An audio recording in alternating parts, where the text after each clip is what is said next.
तो अगर आपने मेरे लास्ट लेक्चर देखा होगा तो लास्ट लेक्चर में जो था unit number 2 topic number 4 choice teaching methods यानी कि टीचिंग मेथड जो होते हैं उनके बारे में हमने बात करनी शुरू कर दी थी, जिसमें मैंने आपको बोला था कि दो प्रकार की टीचिंग मेथड्स होती है, एक होता है आपका चाइल्ड सेंटर्ड और एक होता है आपका टीचर सेंटर्ड। जिसमें हमने टीचर सेंटर्ड में दो थी, जो एक लेक्चर मेथड, एक डेमोन्स्ट्रेशन मेथड, वो दोनों के दोनों हमने कंप्लीट कर लिए थे। और साथ ही साथ में जो आपका बाल केंद्रित यानी कि चाइल्ड सेंटर्ड था, उसमें प्लेवे मेथड और क्वेश्चनिंग यानी कि प्रश्नोत्तर विधि या सुकराती विधि जो थी वो हमने कंप्लीट कर ली थी। आज जो हम बात करेंगे हम वो तीसरी विधि के बारे में बात करेंगे, जो कि तीसरी विधि कौन सी है दोस्तों, तो वो है आपकी शैक्षिक पर्यटन विधि, जिसे आप इंग्लिश में बोलते हो फील्ड ट्रिप मेथड। क्या बोलते हो? Field trip method. किसने दिया था ये? तो ये प्रोफेसर रैन के द्वारा दिया गया था। किसके द्वारा? प्रोफेसर रैन के द्वारा। ठीक, चलिए तो यहां से आज अपनी क्लास शुरू होगी, तो जल्दी से मुझे बताइए यहां तक सारी क्लास शुरू हो जाएगी? सर रीजनिंग कंप्यूटर क्लासेस कब से स्टार्ट होगी? तो डियर जया जी आपकी क्लास कल नहीं तो परसों से स्टार्ट हो जाएगी, टेंशन मत लीजिएगा। मैंने सारा का सारा कर लिया है, आप लोगों को मैंने बोला भी था 1-2 दिन में आपकी क्लास शुरू हो जाएंगी। रीजनिंग कंप्यूटर वगैरह की ज्यादा कोई वो नहीं होगा, आपका ज्यादा फर्क नहीं पड़ेगा। थोड़ा बहुत 5-5 नंबर की आ रही है, लेकिन करवाना जरूरी है, करवाया जाएगा, टेंशन मत लीजिएगा उस चीज को। ठीक है, हाँ जी। हाँ पीडीएफ भी आज आपका ये जो चैप्टर है वो पीडीएफ पूरा का पूरा कंप्लीट हो जाएगा, तो इसका पीडीएफ भी डलवा दिया जाएगा, तो पीडीएफ आप वहां से डाउनलोड कर लीजिएगा। ठीक, चलिए तो लेक्चर शुरू करें। कोई बात, किसी बच्चों को कोई दिक्कत यहां तक जल्दी से बताइए, फिर लेक्चर शुरू करते हैं आज का। जल्दी से बताइए, लेक्चर शुरू करें फिर दोस्तों।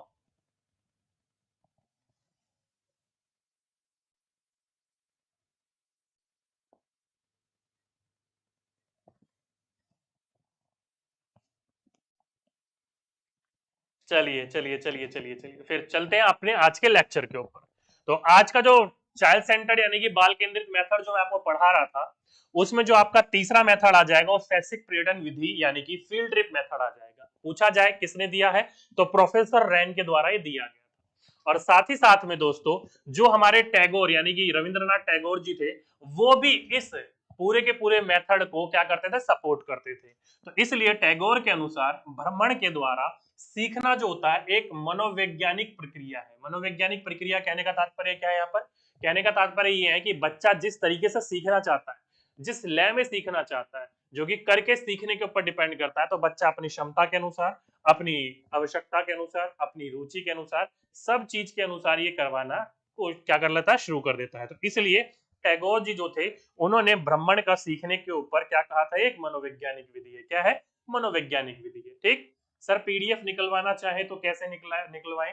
तो डियर जो पीडीएफ इसको डाउनलोड करके अपने फोन में या पीसी में जहां रखना चाहते हो रख लीजिए, और फिर अपने जो साइबर कैफे वगैरह है वहां जाकर उसका पीडीएफ निकलवा लीजिए। ठीक है, चलिए तो यहां से इतनी सी बात समझ में आ गई, आगे चलते हैं।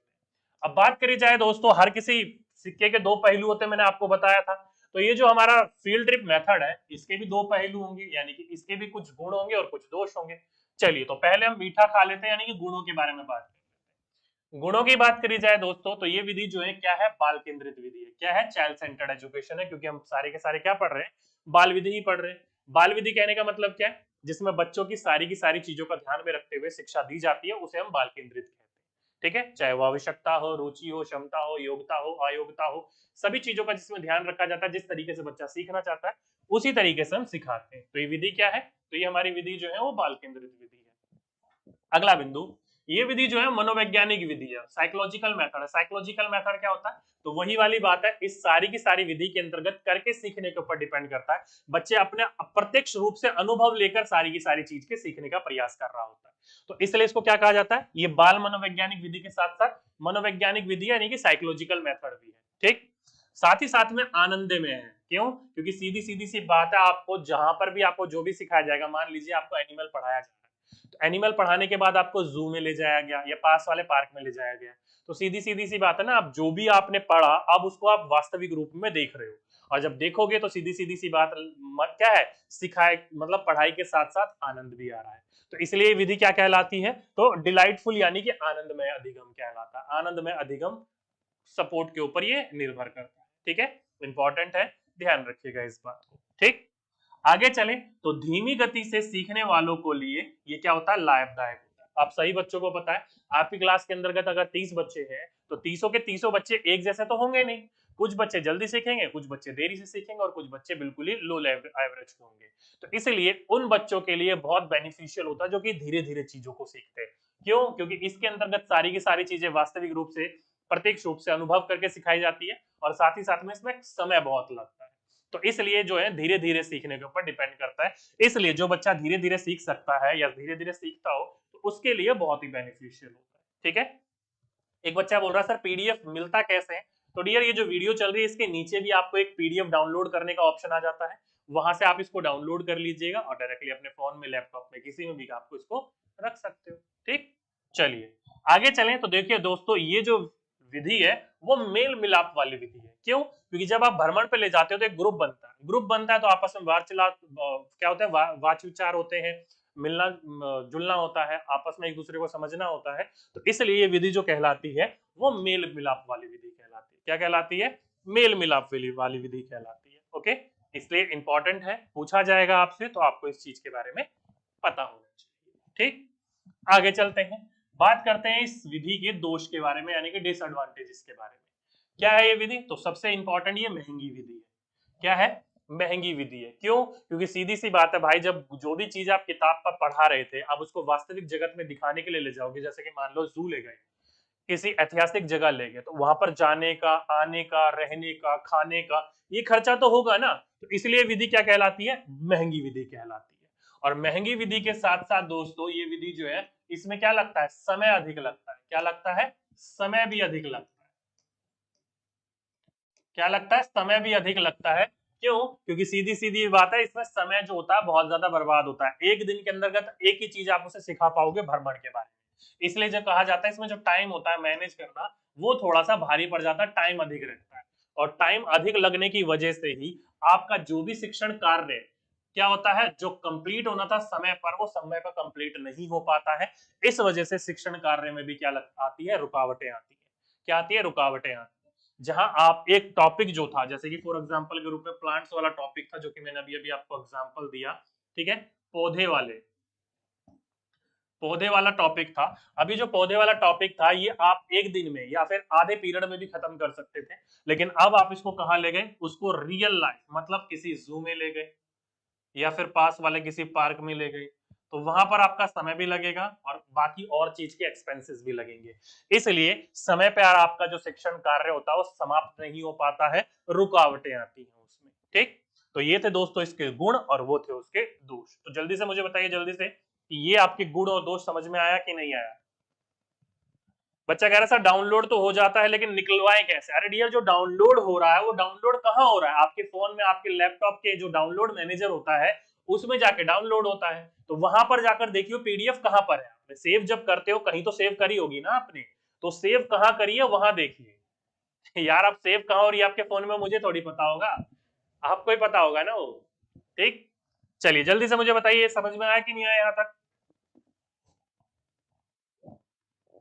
फटाफट, फिर आगे चलते हैं।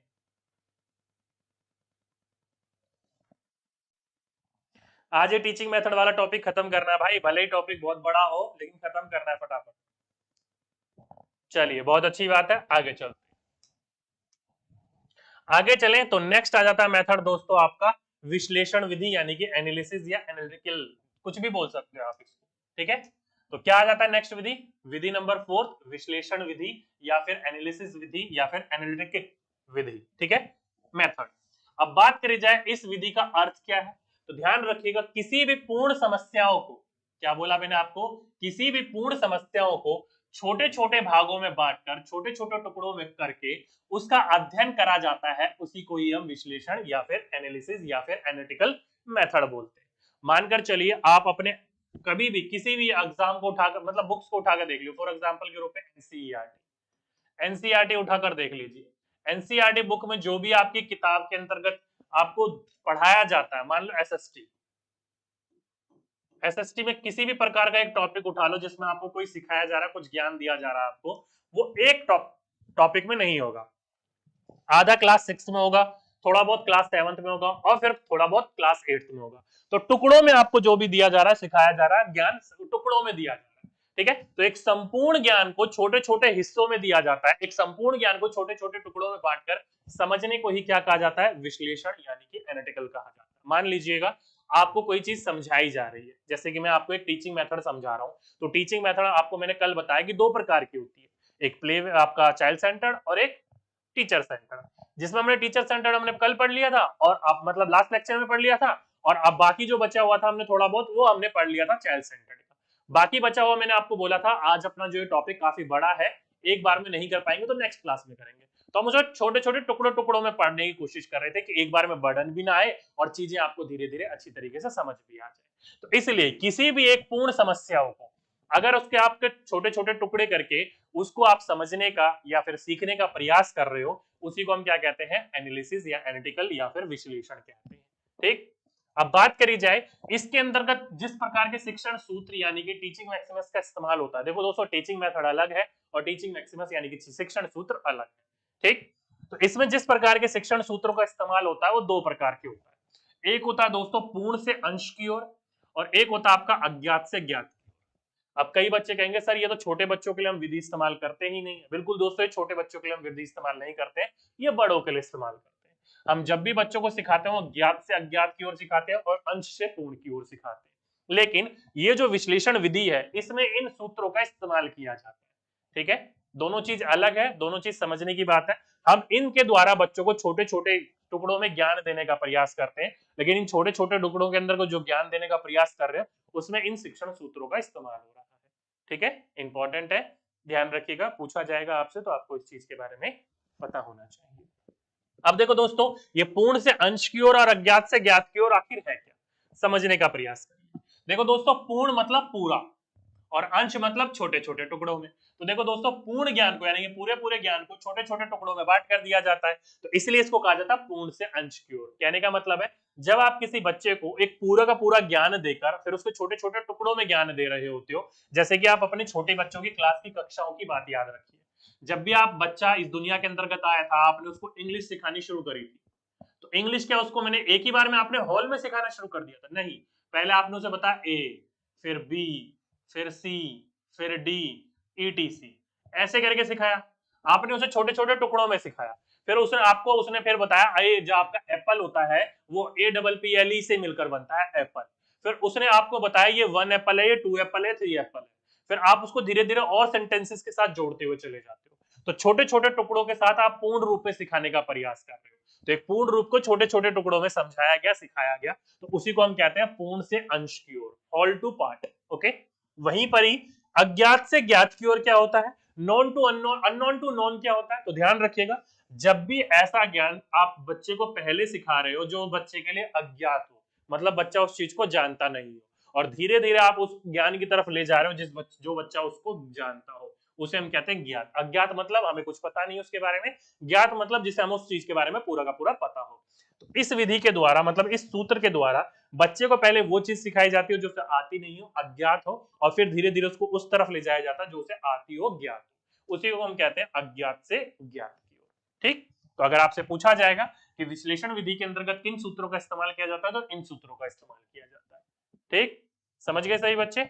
चलिए अब चलते हैं भाई इनके गुण और दोष के बारे में कि विश्लेषण विधि के गुण क्या है और दोष क्या है। पहले गुण की बात कर लेते हैं थोड़े से। पहली बिंदु, ये बिंदु जो है, मतलब ये जो विधि है वो क्या है, एक मनोवैज्ञानिक विधि है, साइकोलॉजिकल मेथड है।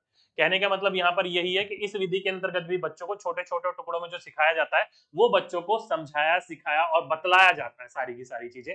मतलब बच्चा जो है उसको धीरे धीरे सारी की सारी चीजें सिखाई जाती है, उसको करके सिखाया जाता है, उसे एक तरीके से मान लीजिएगा होल के रूप में ना समझाकर छोटे छोटे पार्टों में समझाया जाता है। तो इसलिए जो विधि है उसको हम क्या कहते हैं, मनोवैज्ञानिक विधि यानी कि साइकोलॉजिकल मेथड कहते हैं। ओके, साथ ही साथ में इसके द्वारा बच्चों के अंदर क्या आता है, आत्मविश्वास का उत्पन्न होता है। क्या होता है, आत्मविश्वास का उत्पन्न होता है कि हाँ भाई, हमने एक चीज को छोटे छोटे टुकड़ों में सीखा है और छोटे छोटे टुकड़ों की वजह से हमें वो ज्ञान जो है एक ही बार में लोड नहीं पड़ा हमारे ऊपर, हमने धीरे धीरे उस चीज को सीखा है। ठीक है, एकदम से ही सारी की सारी चीजें सिखाने के ऊपर जोर देते तो लोड पड़ता है बच्चे के ऊपर, दिमागी रूप से बच्चा छोटा है अभी, तो एक ही बार में सारी की सारी बच्चा चीजें सीख नहीं पाता। तो इसलिए छोटे छोटे टुकड़ों में सीखने के बाद बच्चे के अंदर ये आत्मविश्वास आता है, कॉन्फिडेंस आता है कि हाँ भाई ये चीजें हमने सीखी है अच्छी तरीके से। ठीक, अब ये दोस्तों गुण हो गए, और गुण के बारे में बात करेंगे, लेकिन अब थोड़ा दोष के देख लेते हैं। दोष बात करी जाए तो दोस्तों, अगर आप किसी भी चीज को टुकड़ों टुकड़ों में समझाने का प्रयास करोगे तो समय अधिक लगेगा। क्या लगेगा? समय अधिक लगेगा। जैसे कि आप सभी बच्चों को पता है, ए बी सी डी सिखाने के बाद साल भर इधर फिर सेंटेंसेस को सिखाया जाता है, तो मतलब पूरा काफी लंबा एक पीरियड देखने को मिलता है। तो इसलिए ऐसे सिखाने में समय अधिक लगता है। क्या लगता है? समय अधिक लगता है। और साथ ही साथ में जब समय अधिक लगेगा तो आप सभी बच्चों को पता है, समय पर जो आपका पाठ्यक्रम है, जो आपका करिकुलम है, जो आपका सिलेबस है, जो आपका कोर्स है, वो कंप्लीट नहीं हो पाएगा।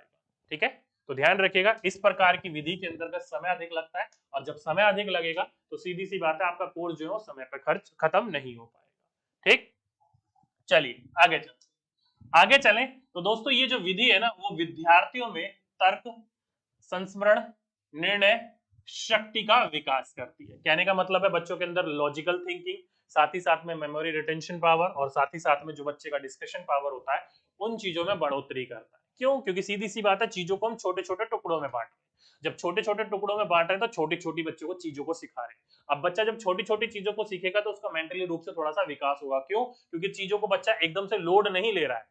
ये नहीं कि कहीं पर भी बोरियत महसूस करेगा तो कार्य को छोड़ देगा, नहीं, धीरे धीरे सीख रहा है तो अच्छी तरीके से सीखेगा। इसलिए बच्चे के अंतर्गत तर्क शक्ति, संस्मरण शक्ति, यानी कि उसमें तर्क वितर्क करने की, सोचने की, उसको याद करने की, उसको ध्यान रखने की, उसमें निर्णय लेने की, इस प्रकार की शक्ति जो होती है बच्चे में काफी अच्छी विकसित होती है।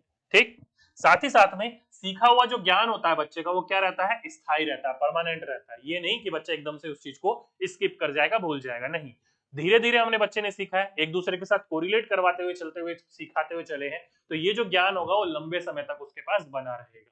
इसलिए इसको क्या कहते हैं हम? परमानेंट, यानी कि स्थायी रूप में बच्चा सीख रहा होता है।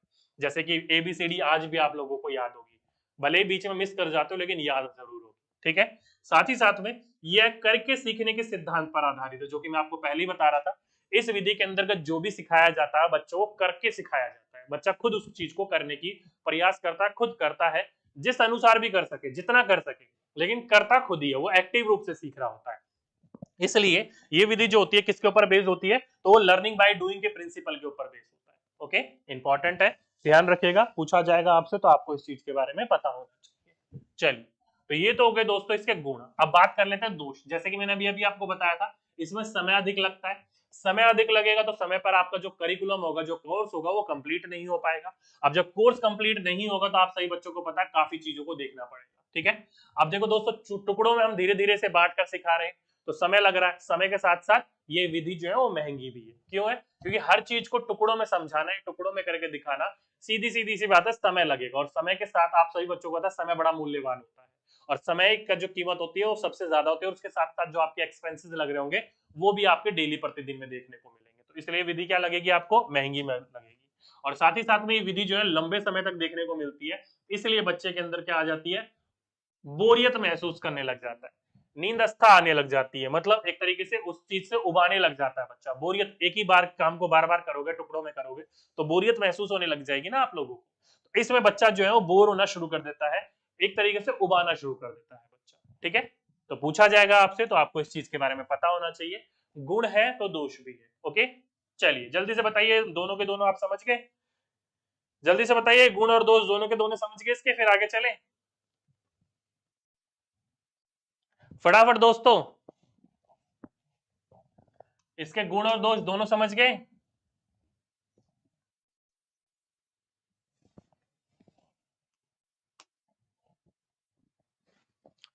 बिल्कुल, चलिए चलिए फिर आगे चलते हैं। तो देखो दोस्तों, अभी हमने पढ़ा विश्लेषण, अब हम पढ़ेंगे संश्लेषण। क्या? संश्लेषण, यानी कि सिंथेसिस या सिंथेटिकल मेथड। अब ये विधि जो है, ध्यान रखिएगा, जो विश्लेषण विधि हमने पढ़ा उसके बिल्कुल विपरीत है। उसमें हम संपूर्ण चीज को छोटे छोटे टुकड़ों में बांटकर पढ़ाते हैं, और इसमें संपूर्ण टुकड़ों को एक एक साथ जोड़कर पढ़ाते हैं। मतलब ये विधि जो होती है जिसमें किसी भी समस्या के छोटे छोटे अंशों को जोड़कर पूर्ण रूप में अध्ययन करवाया या फिर किया जाता है। कहने का मतलब ये है कि पहले हम संपूर्ण चीज को छोटे छोटे टुकड़ों में बांटकर समझने की कोशिश कर रहे थे, अब सारे के सारे टुकड़ों को एक साथ जोड़कर समझने का प्रयास करेंगे। मतलब यहाँ पर कोई भी ज्ञान जो होता है वो छोटे छोटे टुकड़ों में नहीं दिया जाता, एक ही बार दे दिया जाता है, संपूर्ण रूप में दे दिया जाता है।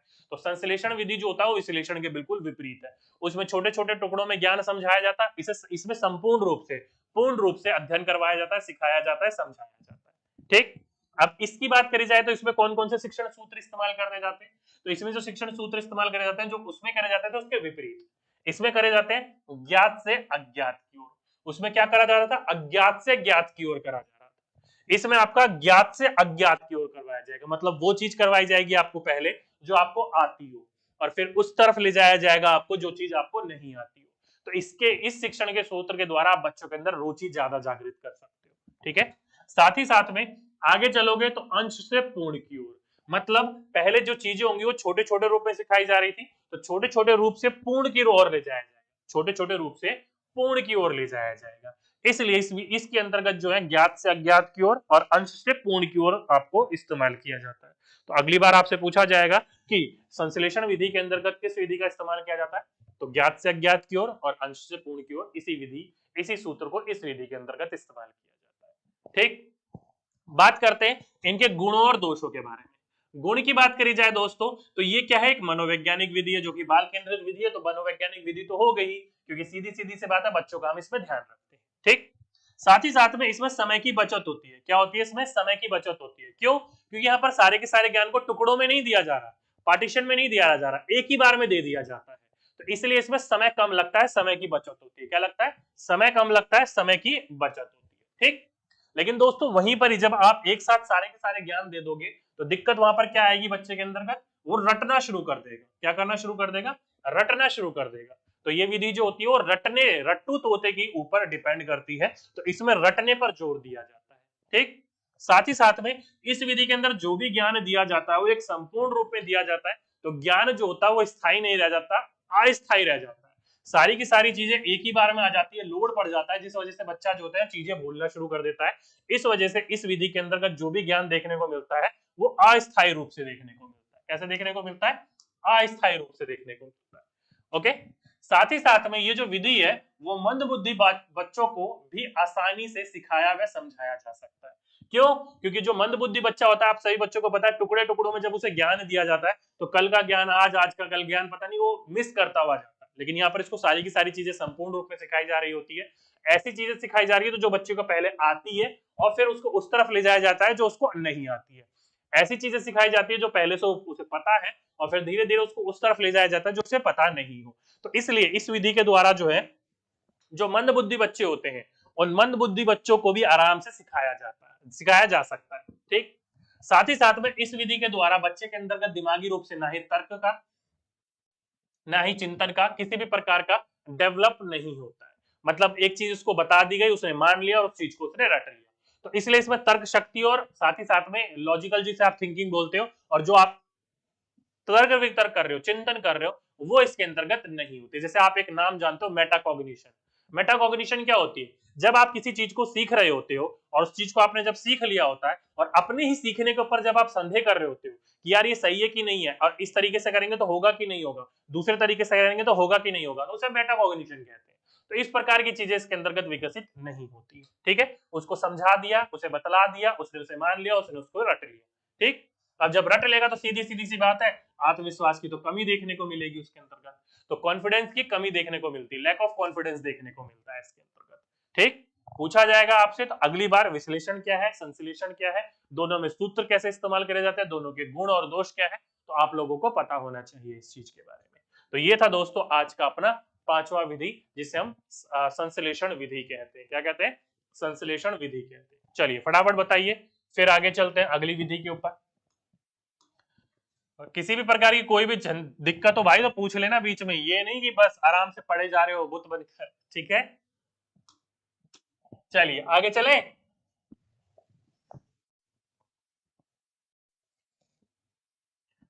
समझ गए सभी बच्चे?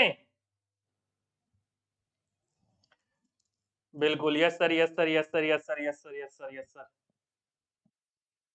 समझदार है बच्चे। चलिए अगली विधि आती है। अगली विधि क्या है भाई? आगमन विधि। क्या है? Inductive method. बात करी जाए तो आपके जब एग्जाम होंगे ना, सबसे ज्यादा क्वेश्चन इन्हीं मेथडों से देखने को मिलेंगे, आगमन विधि से, निगमन विधि से।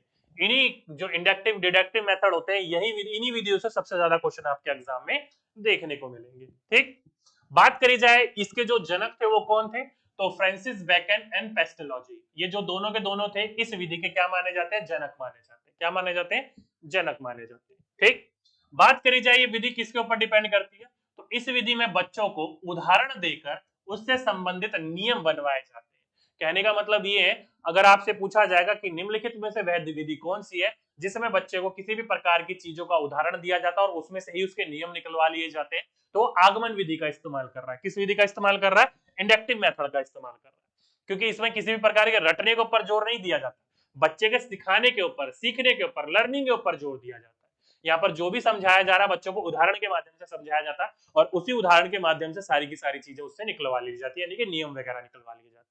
तो जब भी आपसे पूछा जाए कि उदाहरण देकर उससे संबंधित नियम बनवा लिए जाते हैं या निकलवा लिए जाते हैं, तो शिक्षक किस प्रकार के शिक्षण विधि का इस्तेमाल कर रहा है, तो आगमन विधि का इस्तेमाल कर रहा है। किसका, इंडक्टिव मेथड का इस्तेमाल कर रहा है। ठीक, चलिए बात करी जाए इसके अंदर सूत्र किस प्रकार के इस्तेमाल होते हैं, इसमें से जो सूत्र इस्तेमाल होते हैं वो इस्तेमाल होते हैं ज्ञात से अज्ञात की ओर, उदाहरण से नियम की ओर, विशिष्ट से सामान्य की ओर और मूर्त से अमूर्त की ओर। ये सारी की सारी विधियां जो कहलाती हैं वो आपकी आगमन विधि यानी कि इंडक्टिव मेथड कहलाते हैं। अब ये क्या है सारे के सारे समझिए। पहला, ज्ञात से अज्ञात की ओर। अभी अभी मैंने आपको बताया था कि बच्चे को हम पहले वो सिखाते हैं जो बच्चे को आता है और धीरे धीरे उसको उस तरफ ले जाते हैं जिस तरफ उस बच्चे को नहीं आता है। तो बच्चा पहले रुचि उत्पन्न वहीं पर ही कर लिया उसने, जो चीज उसको आती थी उस चीज को बार बार कर रहा था, बता रहा था आपको, तो उसके अंदर रुचि उत्पन्न हो गई कार्य करने की।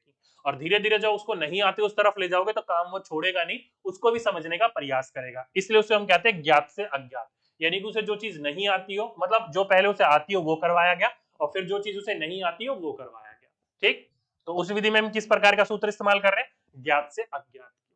वहीं पर ही बात करी जाए उदाहरण से नियम की ओर, तो आप सभी बच्चों को अभी अभी मैंने बताया कि इसके अंतर्गत किसी भी प्रकार के बच्चों को फॉर्मूले वगैरह, नियम वगैरह रटवाए नहीं जाते हैं। बच्चों को एग्जाम्पल दिया जाता है, बच्चों को उदाहरण दिया जाता है, बच्चों को उस चीज के बारे में डिस्कशन किया जाता है और उसी के अंदर से बच्चों से नियम निकलवा लिए जाते हैं, उसी के अंदर से बच्चों से सूत्र निकलवा लिए जाते हैं। तो वो विधि जो होती है वो क्या कहलाती है, आगमन यानी कि उदाहरण से नियम की ओर कहलाती है। ठीक, इसी विधि के अंतर्गत विशिष्ट से सामान्य की ओर। विशिष्ट कहने का मतलब है कि बच्चे को छोटी छोटी चीजें सिखाई जाती हैं। पहले क्या सिखाई जाती है, छोटी छोटी चीजें सिखाई जाती है, फिर एक बड़ी चीज सिखाई जाती है। कहने का मतलब यहाँ पर ये है कि मान लो बच्चों को पहले आसपास के वातावरण के बारे में समझाया जाएगा और फिर बच्चे को अंतरिक्ष के बारे में, प्लैनेट्स के बारे में, सोलर सिस्टम के बारे में बताया जाएगा। तो छोटी चीज से बड़ी चीज की ओर जाया जाता है, तो उसी को हम कहते हैं विशिष्ट से सामान्य की ओर। ठीक, साथ ही साथ में इसमें जो भी ज्ञान दिया जा रहा होता है बच्चों को मूर्त से अमूर्त की ओर दिया जा रहा है। मतलब पहले ज्ञान वो दिया जा रहा है जो उसे दिखाई दे रहा हो, मूर्त मतलब दिखाई देने वाला। ठीक है, और फिर उसको उस प्रकार के ज्ञानों की तरफ ले जाया जाएगा जो उसे दिखाई ना भी दिए लेकिन उसका अनुभव करके, एक्सपीरियंस करके बच्चा सीख लेगा, समझ लेगा। जैसे कि मैंने अभी आपको बोला कि आसपास के वातावरण के बारे में बताएगा, पेड़ पौधे जंतु इनके बारे में। फिर धीरे धीरे जो हमारा जो सर्कल देखने को मिलता है, कौन सा, वाटर सर्कल।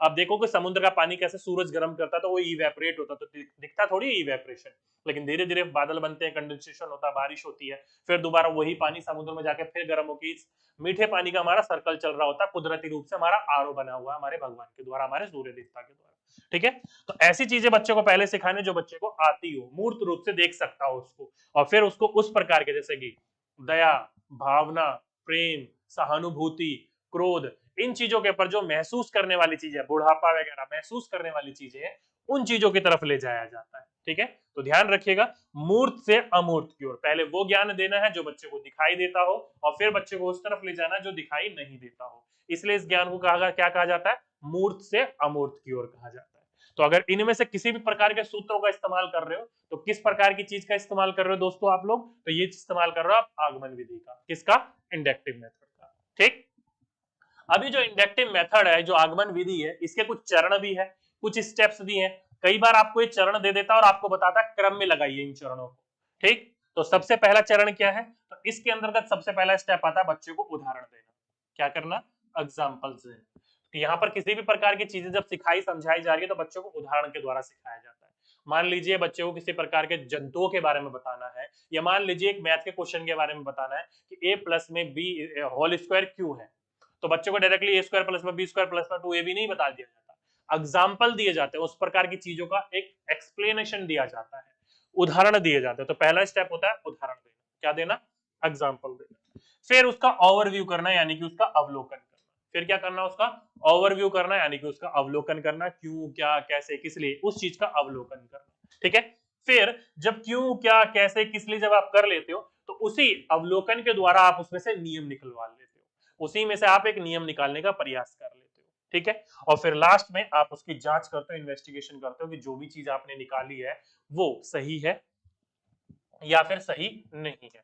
तो इसलिए कहा जाता है कि पहले उदाहरण दिया जाता है, फिर अवलोकन, फिर नियम, और फिर बाद में उसकी जांच करी जाती है। क्या करी जाती है, उसकी जांच करी जाती है। तो ये 4 स्टेप ध्यान रखिएगा, आगमन विधि के लिए इन 4 स्टेप्स का हम इस्तेमाल करते हैं।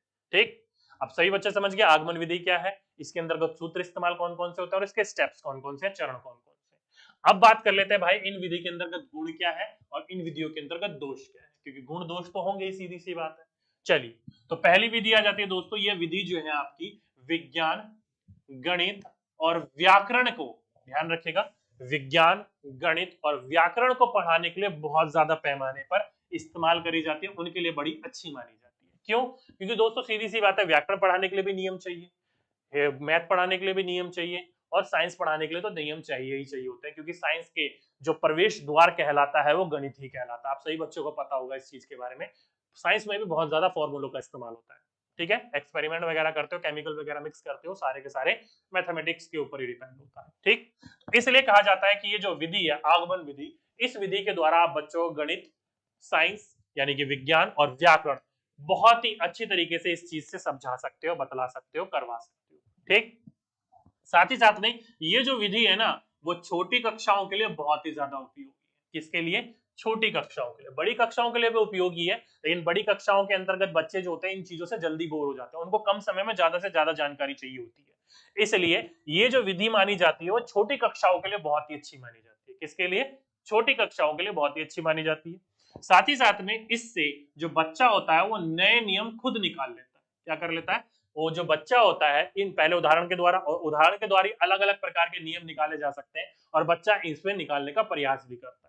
तो इसमें जो बच्चा होता है वो उदाहरण के माध्यम से ही नई नई नियम निकलवाने का या जो नए नियम होते हैं उनको निकालने का प्रयास कर रहा होता है। ठीक है, और साथ ही साथ में ये बच्चों को जो है वो अनुसंधान के लिए प्रेरित करता है, मतलब रिसर्च के लिए प्रेरित करता है। क्यों, क्योंकि सीधी सी बात है, एक जो एग्जाम्पल दिया उस एग्जाम्पल में से कितने सारे थॉट्स निकल सकते हैं, कितने प्रकार की चीजें निकल सकती है, उसमें जब आप प्रयास करोगे तो एक ही चीज के अंतर्गत बहुत सारे पैमाने होते हैं।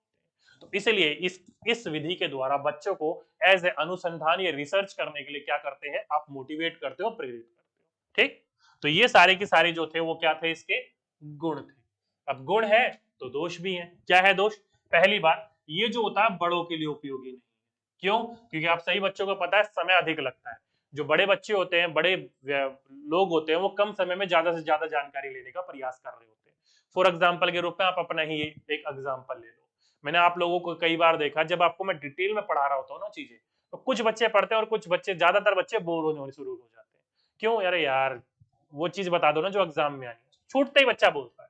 ठीक है, इसलिए कहा जाता है कि ये जो है छोटे बच्चों के लिए इजी है, आसान है, क्योंकि छोटे बच्चे जो है वो धीरे धीरे सीखते हैं, एक छोटे छोटे स्टेप में सीखते हैं। लेकिन बड़ों के लिए उपयोगी ज्यादा सिद्ध नहीं होती है, बच्चा जो होता है बोर होने लग जाता है, वो समय पे कम समय में ज्यादा ज्यादा जानकारी चाहिए होती है उसे। ठीक, साथ ही साथ में इसके अंतर्गत जो है वो समय अधिक लेती है। अब जब समय अधिक लेगी तो सीधी सीधी सी बात है, ये विधि जो होती है वो महंगी होगी। ठीक है, जहां समय ज्यादा वहां वो महंगी हो जाएगी।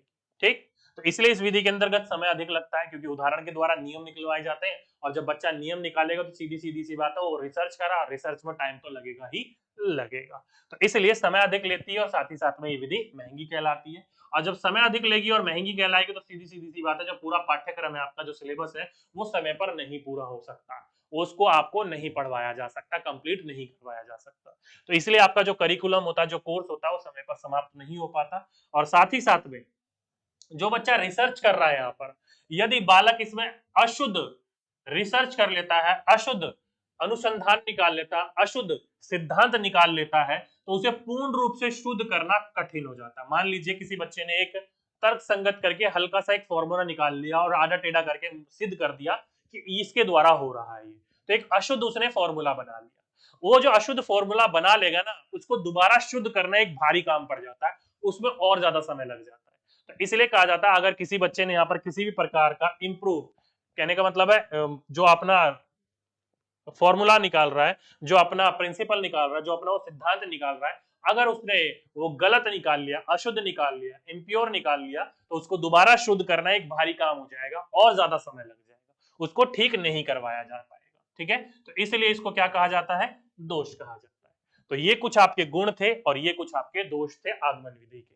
चलिए जल्दी से बताइए गुण और दोष दोनों के समझ में आए कि नहीं आए, देन आगे चलते हैं। फटाफट बताइए, गुण और दोष दोनों समझ में आ गए आगमन विधि के? चलिए आगमन विधि हो गई, तो अब आ जाते हैं इसके भाई के ऊपर, निगमन विधि के ऊपर। क्या, डिडक्टिव मेथड के। क्या आता है, डिडक्टिव मेथड के ऊपर। तो पहला क्वेश्चन, बिल्कुल बिल्कुल बिल्कुल पहला क्वेश्चन कि इसके जनक कौन है भाई, तो इसके जनक है अरुस्ते, एरिस्टोटल। कौन है, अरुस्ते।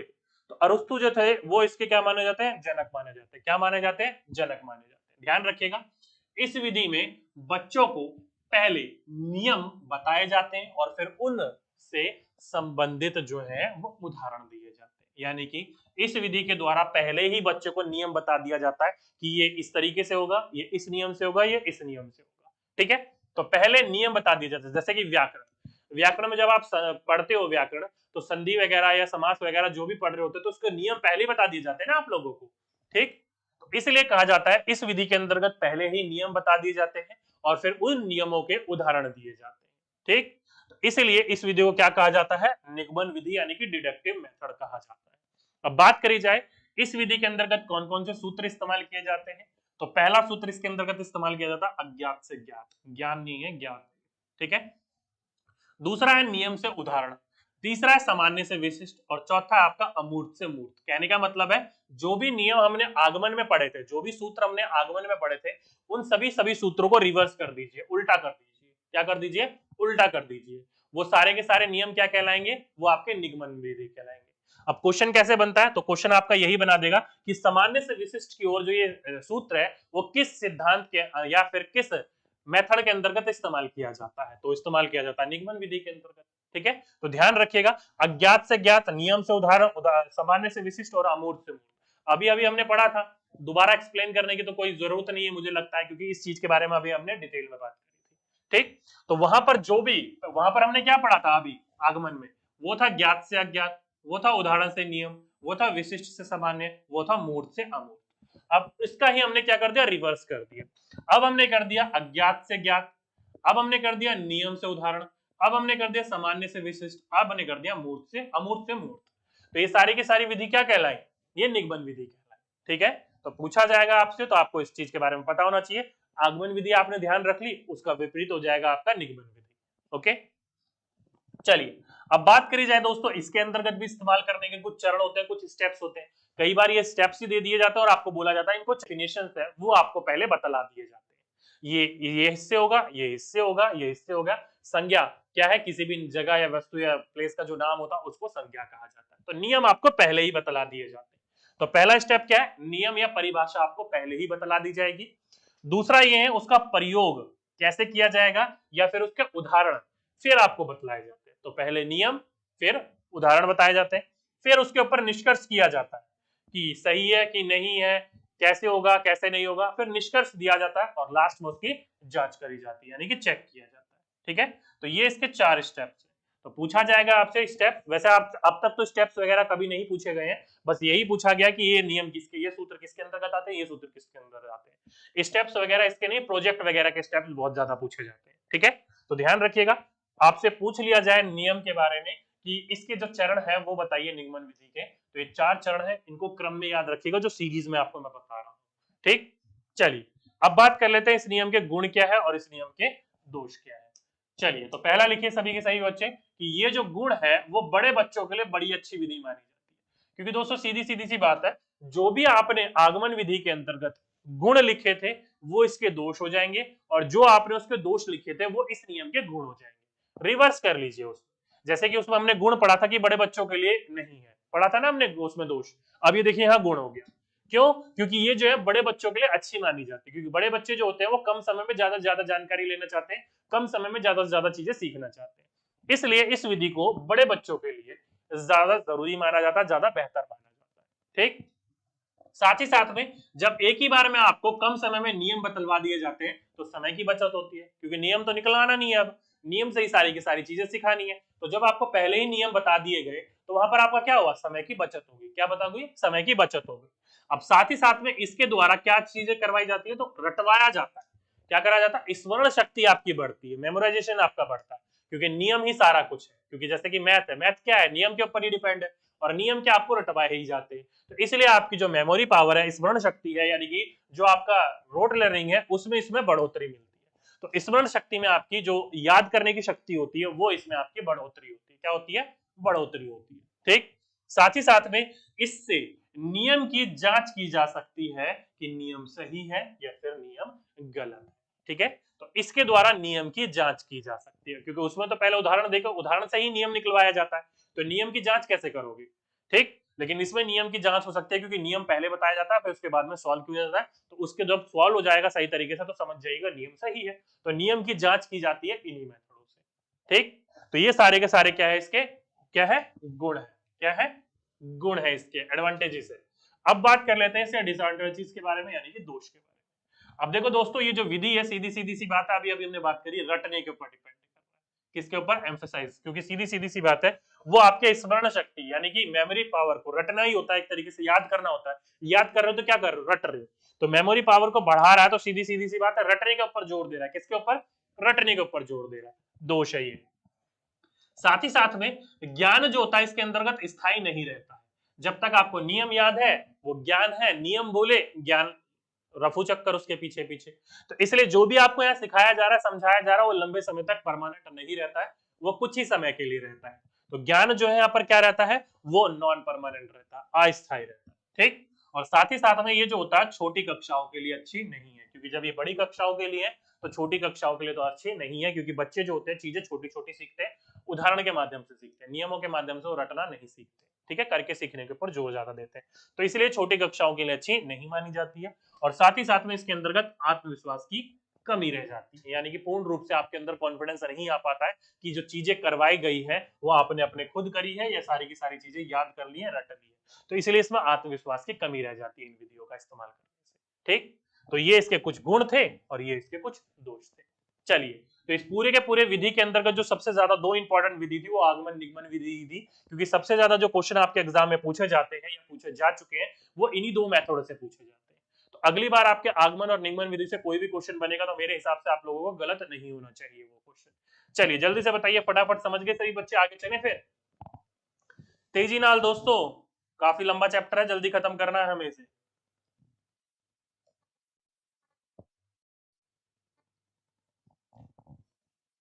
समझ गए सारे, आगे चले। चलिए बहुत अच्छी बात है, आगे चले। तो दोस्तों नेक्स्ट विधि आ जाता है दोस्तों परियोजना विधि, जिसे आप क्या कहते हो, प्रोजेक्ट मेथड कहते हो। क्या कहते हो, प्रोजेक्ट मेथड कहते हो, परियोजना विधि। ठीक है, अब बात करी जाए कि इसके जनक कौन थे और इसके विचारधारक कौन थे, दोनों की दोनों अलग बात है, ध्यान रखिएगा। इसके विचारधारक थे वो जॉन डूवी थे। कौन थे, जॉन डूवी। लेकिन इसको आगे किसने बढ़ाया, इसके इन्हीं के शिष्य जो कि किलपैट्रिक थे, उनके द्वारा इसको आगे बढ़ाया गया था 1918। कहने का मतलब है जॉन डूवी बस सोचते रह गए, लेकिन इसको अच्छी तरीके से शब्दों में पिरोया, इस्तेमाल करने लायक किसने बनाया, तो इन्हीं के एक शिष्य थे किलपैट्रिक। कौन थे, किलपैट्रिक। किलपैट्रिक के द्वारा इसको आगे निजात किया गया। तो विचारधारक जॉन डूवी थे और जनक जो थे वो किलपैट्रिक थे। ठीक है, पूछा जाएगा आपसे तो आपको इस चीज के बारे में पता होना चाहिए। बस जॉन डूवी ने इसको एज ए विचार के रूप में रखा था, लेकिन किलपैट्रिक ने इसको आगे बढ़ाया था। ओके, इंपॉर्टेंट है, ध्यान रखिएगा। आगे चलते, आगे चलें दोस्तों, तो ध्यान रखिएगा किलपैट्रिक के अनुसार परियोजना यानी कि प्रोजेक्ट वह उद्देश्यपूर्ण कार्य है जो पूर्ण लगन के साथ सामाजिक वातावरण में पूर्ण किया जाता है। देखो दोस्तों कितनी अच्छी बात करी गई है किलपैट्रिक के द्वारा। किलपैट्रिक ने कहा है कि प्रोजेक्ट यानी कि परियोजना वो है जिसमें आप पूरा का पूरा ध्यान लगाते हो, जिसमें पूरी की पूरी आपकी लगन रहती है, रुचि रहती है। उन सभी चीजों को ध्यान में रखकर जो बच्चा कार्य कर रहा होता है, किसके अंतर्गत, सामाजिक वातावरण के अंतर्गत। अब ये सामाजिक वातावरण क्या है, तो आप सही बच्चों को पता है, जब आप प्रोजेक्ट बना रहे होते हो तो प्रोजेक्ट जो होता है वो एक बच्चे का नहीं होता है, या तो वो ग्रुप में होगा, और अगर एक बच्चे का है भी तो अपने माता पिता या फिर अपने किसी बड़े परिजन से या किसी न किसी प्रकार से वो मदद जरूर लेता है। तो इसलिए वो क्या कहलाता है, सामाजिक, यानी कि सामाजिकरण को कहीं ना कहीं मेल जोल करके काम के ऊपर डिपेंड करता है। तो इसलिए कहा जाता है कि पूर्ण लगन के साथ वो सामाजिक वातावरण में उसको क्या करता है, पूर्ण करता है, कंप्लीट करवाता है, और सारे का सारा जो ज्ञान होता है वो खुद करने का प्रयास कर रहा होता है और खुद ही वो सारी की सारी चीजें सीख रहा होता है। ठीक, इसलिए कहा जाता है कि ये जो विधि है ना वो थॉर्नडाइक के सीखने के, किसके, थॉर्नडाइक के सीखने के निम्नलिखित मुख्य नियम पर आधारित है। अब आप सभी बच्चों को पता है ट्रायल एंड एरर थ्योरी जो थॉर्नडाइक की थी, प्रयास एवं भूल का सिद्धांत, आप लोगों ने सभी ने पढ़ा है ना उस सिद्धांत को। तो उसमें जो 3 मुख्य नियम थे, कौन कौन से, अभ्यास का नियम, प्रभाव का नियम और तात्पर्यता का नियम, इन 3 नियमों के ऊपर ये पूरा का पूरा डिपेंड है। तो पूछा जाएगा आपसे कि किलपैट्रिक की जो प्रोजेक्ट मेथड था यानी कि परियोजना विधि थी वो किस साइकोलॉजिस्ट के सिद्धांत के ऊपर डिपेंड थी, तो वो थॉर्नडाइक के सिद्धांत के ऊपर डिपेंड थी। कौन कौन से सिद्धांत के ऊपर, जो उन्होंने प्राइमरी नीड्स बताए थे, कौन कौन से, अभ्यास का नियम, प्रभाव का नियम और तात्पर्यता का नियम, यानी कि law of exercise, law of effect और लॉ ऑफ रेडीनेस। अब ये क्या है तीनों के तीनों, तो आपने जब थॉर्नडाइक के सिद्धांत पढ़ा होगा तो आपको अच्छे तरीके से बताया होगा संजय सर के द्वारा। मैं आपको अभी बता देता हूं ऊपरी ऊपरी। देखिए दोस्तों, पहला अभ्यास का नियम। अभ्यास का नियम क्या है, आपने कहावत सुनी होगी, करत करत अभ्यास के जड़ी बती रसरी होत सुजान, रसरी आवत जावत सिर पर पड़त निशान। संस्कृत में सभी बच्चों ने पढ़ा हो ना श्लोक। मतलब क्या है, एक कमजोर रस्सी बार बार पत्थर के ऊपर आगे पीछे ऊपर नीचे चल रही है, तो एक कमजोर रस्सी ने पत्थर को भी काट दिया। पत्थर कहाँ एक सॉलिड, एक मजबूत, और कहाँ एक रस्सी कमजोर थी। तो रस्सी ने पत्थर के ऊपर भी निशान वो काट, एक देखा होगा ना निशान पड़ जाता कुओं के ऊपर। तो बार बार अभ्यास करने से वो पत्थर को रस्सी काट सकती है, तो आपके अभ्यास करने से आपको चीजें क्यों नहीं समझ में आएंगी। तो जितना ज्यादा किसी चीज का अभ्यास करोगे उतना ही चीजें आपको और ज्यादा अच्छी आएंगी और ज्यादा उस चीज को समझ पाओगे। उसी को इन्होंने कहा अभ्यास करिए। परियोजना में भी यही है, कार्य खुद ही कर रहे होते, अभ्यास खुद ही कर रहे होते और चीजें आपको अच्छी तरीके से समझ में आ जाती है। वहीं पर ही बात करी जाती है प्रभाव का नियम। अब मानकर चलिए आप जब बचपन में छोटे थे, कोई चीज आपसे टूट जाती थी, तो घर वाले आपको डांटते थे, फटकारते थे, कहीं ना कहीं मारते वगैरह भी थे, तो दोबारा उस काम को करते थे आप, नहीं। आप सही बच्चों को पता है छोटे बच्चे जो होते हैं वो काफी शैतान होते हैं।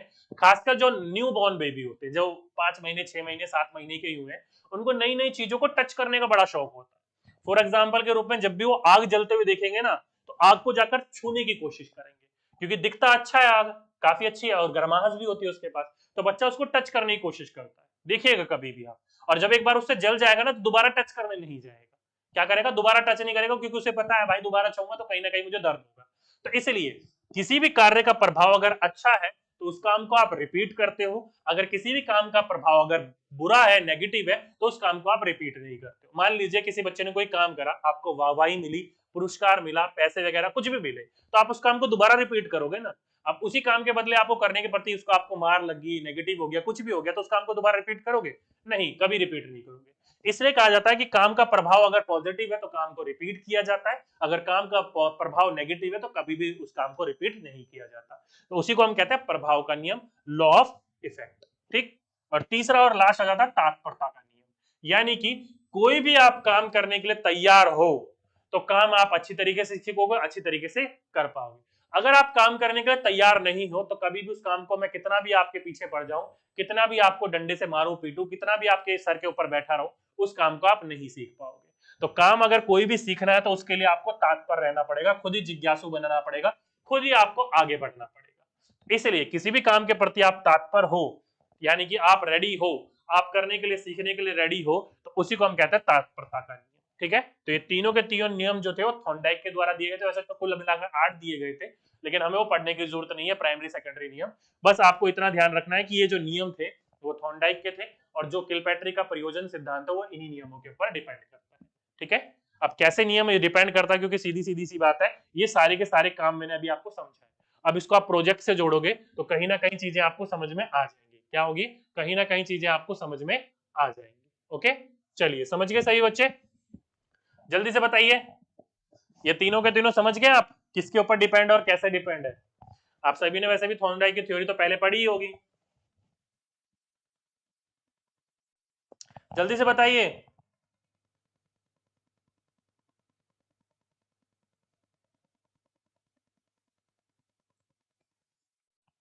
चलिए, बहुत अच्छी बात है। अब आगे चलते हैं। जो ये किलपैट्रिक थे ना, इनके अनुसार जो प्रयोजन दिया गया था वो 4 प्रकार की होती है। कैसी होती है, 4 प्रकार की 4 टाइप्स होती हैं। कौन कौन से? पहला रचनात्मक या फिर क्रियात्मक या क्रिएटिव या फंक्शनल, कुछ भी आप इसे बोल सकते हो। ये जो होता है पहला प्रकार होता है। इसमें क्या होता है? तो इसमें जो भी आप कार्य करते हो, जैसे कि हस्तकला यानी कि हैंडक्राफ्ट हो गया, या शिल्प कला हो गई, मॉडल बनाना हो गया, नाव बनाना हो गया, पेड़ पौधे लगाने हो गए, या किसी भी प्रकार के जंगल का प्रोजेक्ट बनाना हो गया, या फिर विंड मिल वगैरह का प्रोजेक्ट बनाना हो गया, जो भी प्रकार की ये जो आप अपने स्कूलों में ये किसी भी प्रकार की चीजें करा करते थे, वो किसके अंतर्गत आती थी? वो रचनात्मकता के अंतर्गत आती है। किसके अंतर्गत? वो क्रियात्मक के अंतर्गत। रचनात्मक का क्रियात्मक का मतलब ही क्या है?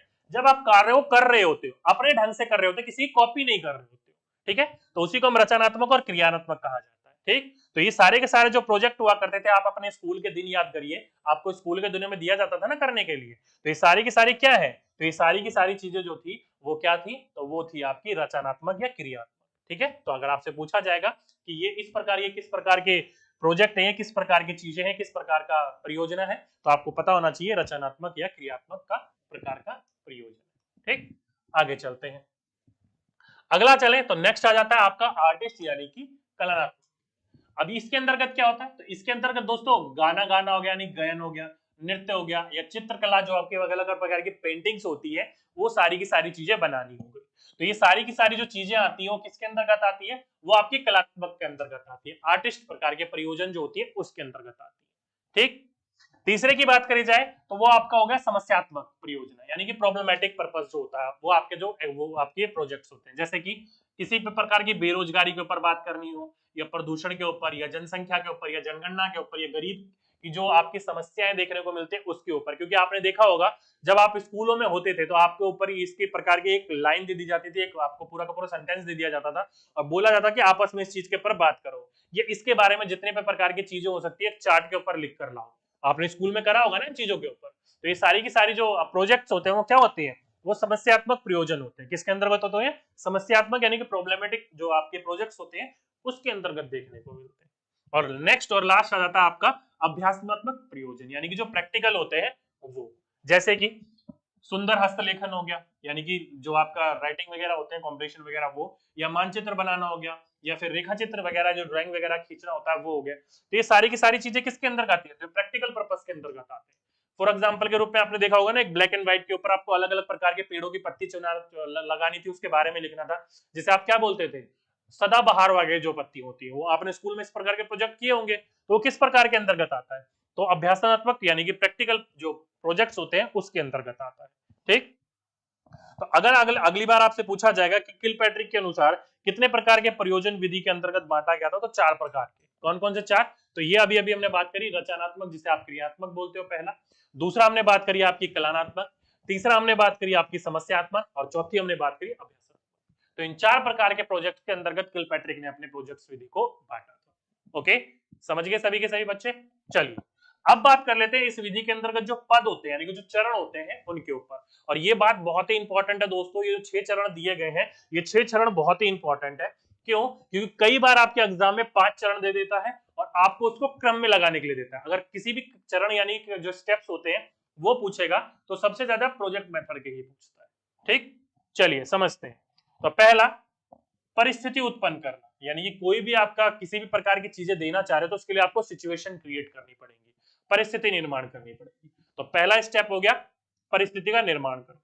दूसरा, योजना का चयन करना, यानी कि जो भी आपने परिस्थिति बनाई उसके प्रति किस प्रकार के योजना, किस प्रकार की प्लानिंग करनी पड़ेगी, किस प्रकार का प्लान होगा वो।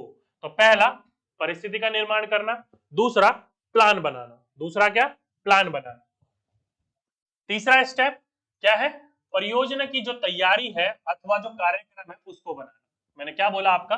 तीसरा स्टेप है आपका जो आपका प्रोजेक्ट है उसकी तैयारी करना, या जो भी आपका कार्यक्रम है उसको बनाना, ये तीसरा स्टेप है। चौथा स्टेप क्या हो गया? तो उसका क्रियान्वयन करना, यानी कि उसको जो भी आपने प्लानिंग बनाई, जो भी आपने पूरी की पूरी आपने कार्यक्रम बनाया उसको इंप्लीमेंट भी तो करना है। ये थोड़ी है कि प्लान बना के बस रह गए, तो उसे अब उसको लागू भी करना है, तो उसका क्रियान्वयन करना है।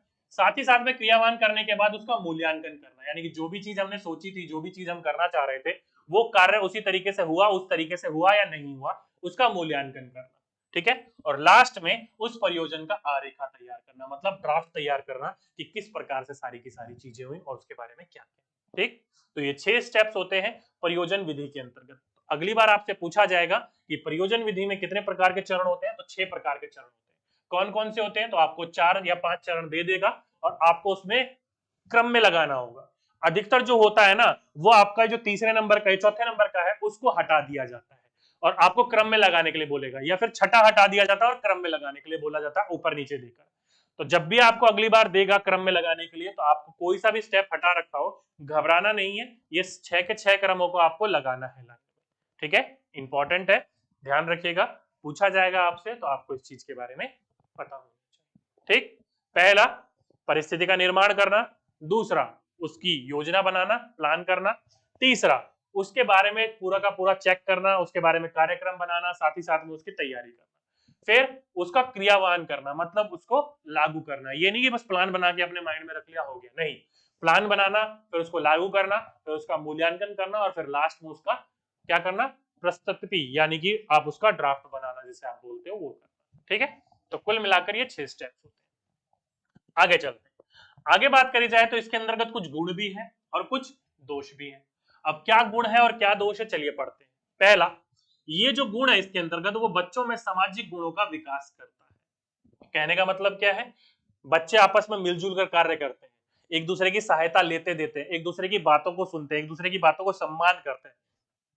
तो जो भी बच्चे के अंदर उत्पन्न हो रहा है, वो क्या हो रहा है, सोशल क्वालिटीज उत्पन्न हो रही है, सामाजिक गुणों का विकास हो रहा है उसके अंतर्गत। आने वाले समाज के लिए वो तालमेल बिठाकर चलना शुरू कर रहा है। ठीक, साथ ही साथ में जो विधि होती है वो बाल केंद्रित विधि है। आप सभी बच्चों को पता, हम पढ़ ही रहे हैं बाल केंद्रित विधि। तो ये विधि भी क्या कहलाएगी, बाल केंद्रित विधि, जिसको करके सीखने के ऊपर डिपेंड करती है, बच्चों की रुचि अरुचि के ऊपर डिपेंड करती है। साथ ही साथ में जो विधि होती है वो करके सीखने के सिद्धांत के ऊपर डिपेंड करती है। किस पर आधारित है, तो करके सीखने के सिद्धांत के ऊपर आधारित है। साथ ही साथ में ये जो होती है बच्चों के अंदर रचनात्मक चिंतन का विकास करती है। क्यों, क्योंकि सारी की सारी चीजें आपको खुद ही करनी होती है, रिसर्च खुद ही करना होता है, सारी की सारी चीजें लागू खुद ही करनी पड़ती है, प्लानिंग भी खुद ही करनी पड़ती है, उसको चेक भी खुद ही करना पड़ता है। तो क्या होता है, मूल्यांकन के साथ साथ यहाँ पर बच्चे के अंदर क्रिएटिविटी भी उत्पन्न होती है। क्या उत्पन्न होती है, रचनात्मक चिंतन भी उत्पन्न होता है। ओके, इंपॉर्टेंट है, ध्यान रखिएगा। बात करी जाए दोष की, तो ये जो विधि है वो महंगी विधि है। कैसी विधि है दोस्तों, महंगी विधि है, क्योंकि भाई प्रोजेक्ट बनाना है, और प्रोजेक्ट बनाना कोई बच्चों का खेल तो है नहीं, खर्चा तो होगा ही होगा, सीधी सी बात है। आप अपने बचपन के दिन याद रखिए, याद करिए, जब आपको विंड मिल बनाया जाता था या फिर किसी भी प्रकार के प्रोजेक्ट्स बनाए जाते थे, तो समय के साथ साथ पैसा भी लगता था, महंगी विधि कहलाती है। ठीक है, तो समय भी अधिक लगता है, इसके अंतर्गत रिसर्च करनी पड़ती है, और साथ ही साथ में महंगी विधि भी है।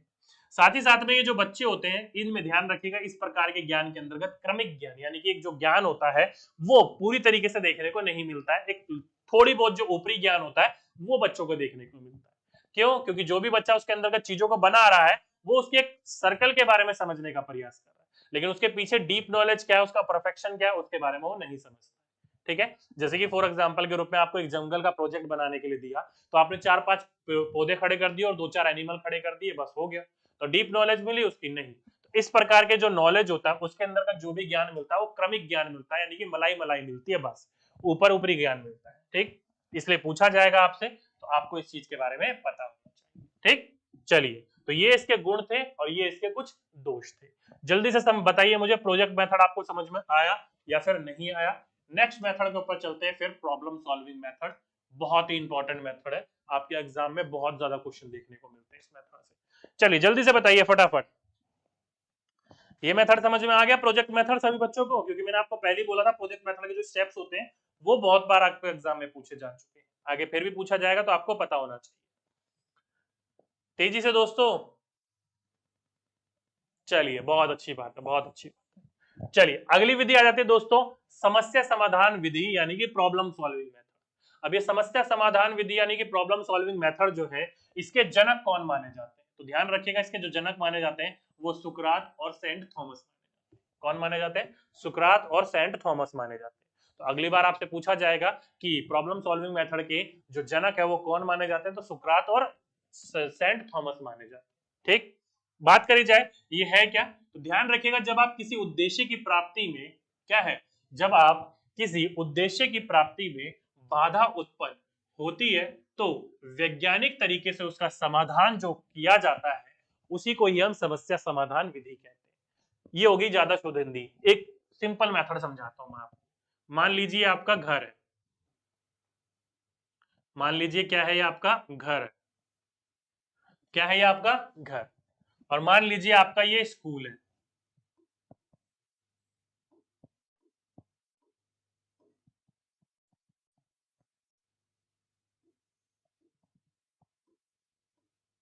ये क्या है आपका, मान लीजिए स्कूल है, ठीक। अब मानिए दोस्तों, आपके घर से लेकर आपके स्कूल तक के जो जाने का रास्ता है, आपके घर से लेकर आपके स्कूल तक जाने का जो रास्ता है, वो रास्ता दो प्रकार से हो सकता है या तीन प्रकार से हो सकता है। कैसे, देखिए मानिए आपका जो घर था वो इस प्रकार से था, ये आपका घर है, घर से निकले और ये आपका स्कूल पहुंच गया, एक यह रास्ता हो सकता है। साथ ही साथ में इसके साथ साथ में और भी ऐसे रास्ते होंगे जो आपके स्कूल तक जाते होंगे।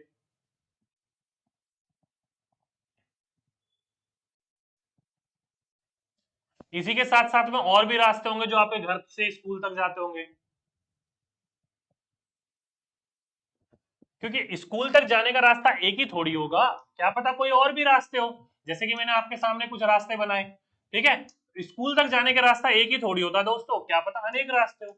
अब मानकर चलिए आप जो स्कूल जाते थे वो इस रास्ते से जाते थे, मानकर चलिए आप अपने स्कूल जाते थे वो इस रास्ते से जाते थे, और एक दिन आपने देखा कि इस रास्ते पर जो है वो ब्लॉकेज लगा हुआ है। किस लिए लगा हुआ है, कंस्ट्रक्शन का काम चल रहा है, सीवर लाइन का काम चल रहा है, तो क्या आप स्कूल जाना बंद कर दोगे या फिर इसको टाप के स्कूल जाओगे?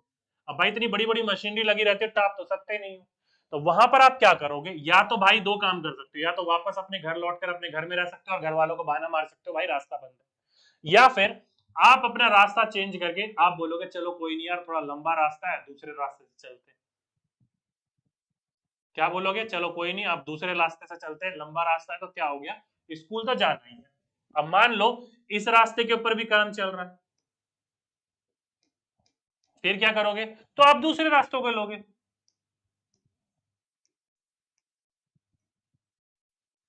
तो यही क्या कहलाता है, आपकी समस्या को समाधान करने की विधि। यानी कि किसी भी प्रकार की जो समस्याएं आ रही है आपके पास, उत्पन्न हो रही है, तो उसमें तर्क वितर्क करना, उसमें सोचना, उसमें चिंतन मनन करना और उस समस्या का समाधान निकालना।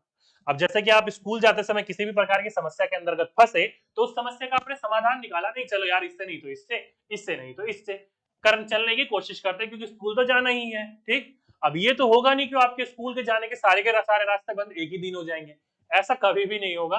और होगा भी तो बहुत सारे रास्ते होते हैं जाने के, अगर आपके मन में दृढ़ इच्छा है स्कूल जाने की, तो ऐसा बहाना मारोगे तो सब रास्ते एक दिन में ब्लॉक भी करवा सकते हो आप लोग, ठीक है। तो इसी के अंतर्गत इसको कहा जाता है कि जब भी किसी उद्देश्य की प्राप्ति करने के लिए आपके पास किसी भी प्रकार की समस्याएं आती है और उस समस्या का आप समाधान तर्क वितर्क करके अपने संस्मरण से, अपने दिमाग से, अपने मस्तिष्क से करने का प्रयास करते हो, उसी को हम समस्या समाधान विधि कहते हैं, ठीक है। चलिए आगे चलते हैं। अब इस समस्या समाधान विधि के उद्देश्य क्या है, अब भाई इसके पीछे ऑब्जेक्टिव्स क्या है। तो सबसे बड़ा इंपॉर्टेंट ध्यान रखिएगा कि छात्रों में समस्या समाधान की उपयोगिता का विकास करना, जिससे भविष्य में आने वाली जो समस्याएं हैं उससे भयभीत होकर वो उसका पलायन ना कर जाए।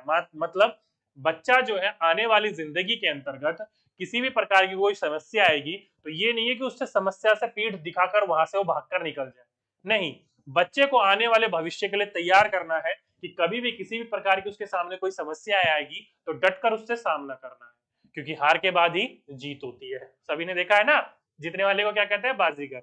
ओके, तो वही वाली बात है कि आने वाले भविष्य के लिए बच्चे को तैयार करना। आपने देखा होगा कई व्यक्ति जो होते हैं बहुत सारी समस्याओं का समाधान, बहुत सारी समस्याओं को झेल रहे होते हैं और फिर भी उसको मुस्कुराकर कर रहे होते हैं और आगे बढ़ रहे होते हैं, ठीक। कई होते हैं जो छोटी छोटी समस्याओं को लेकर बैठ जाते हैं, ठीक।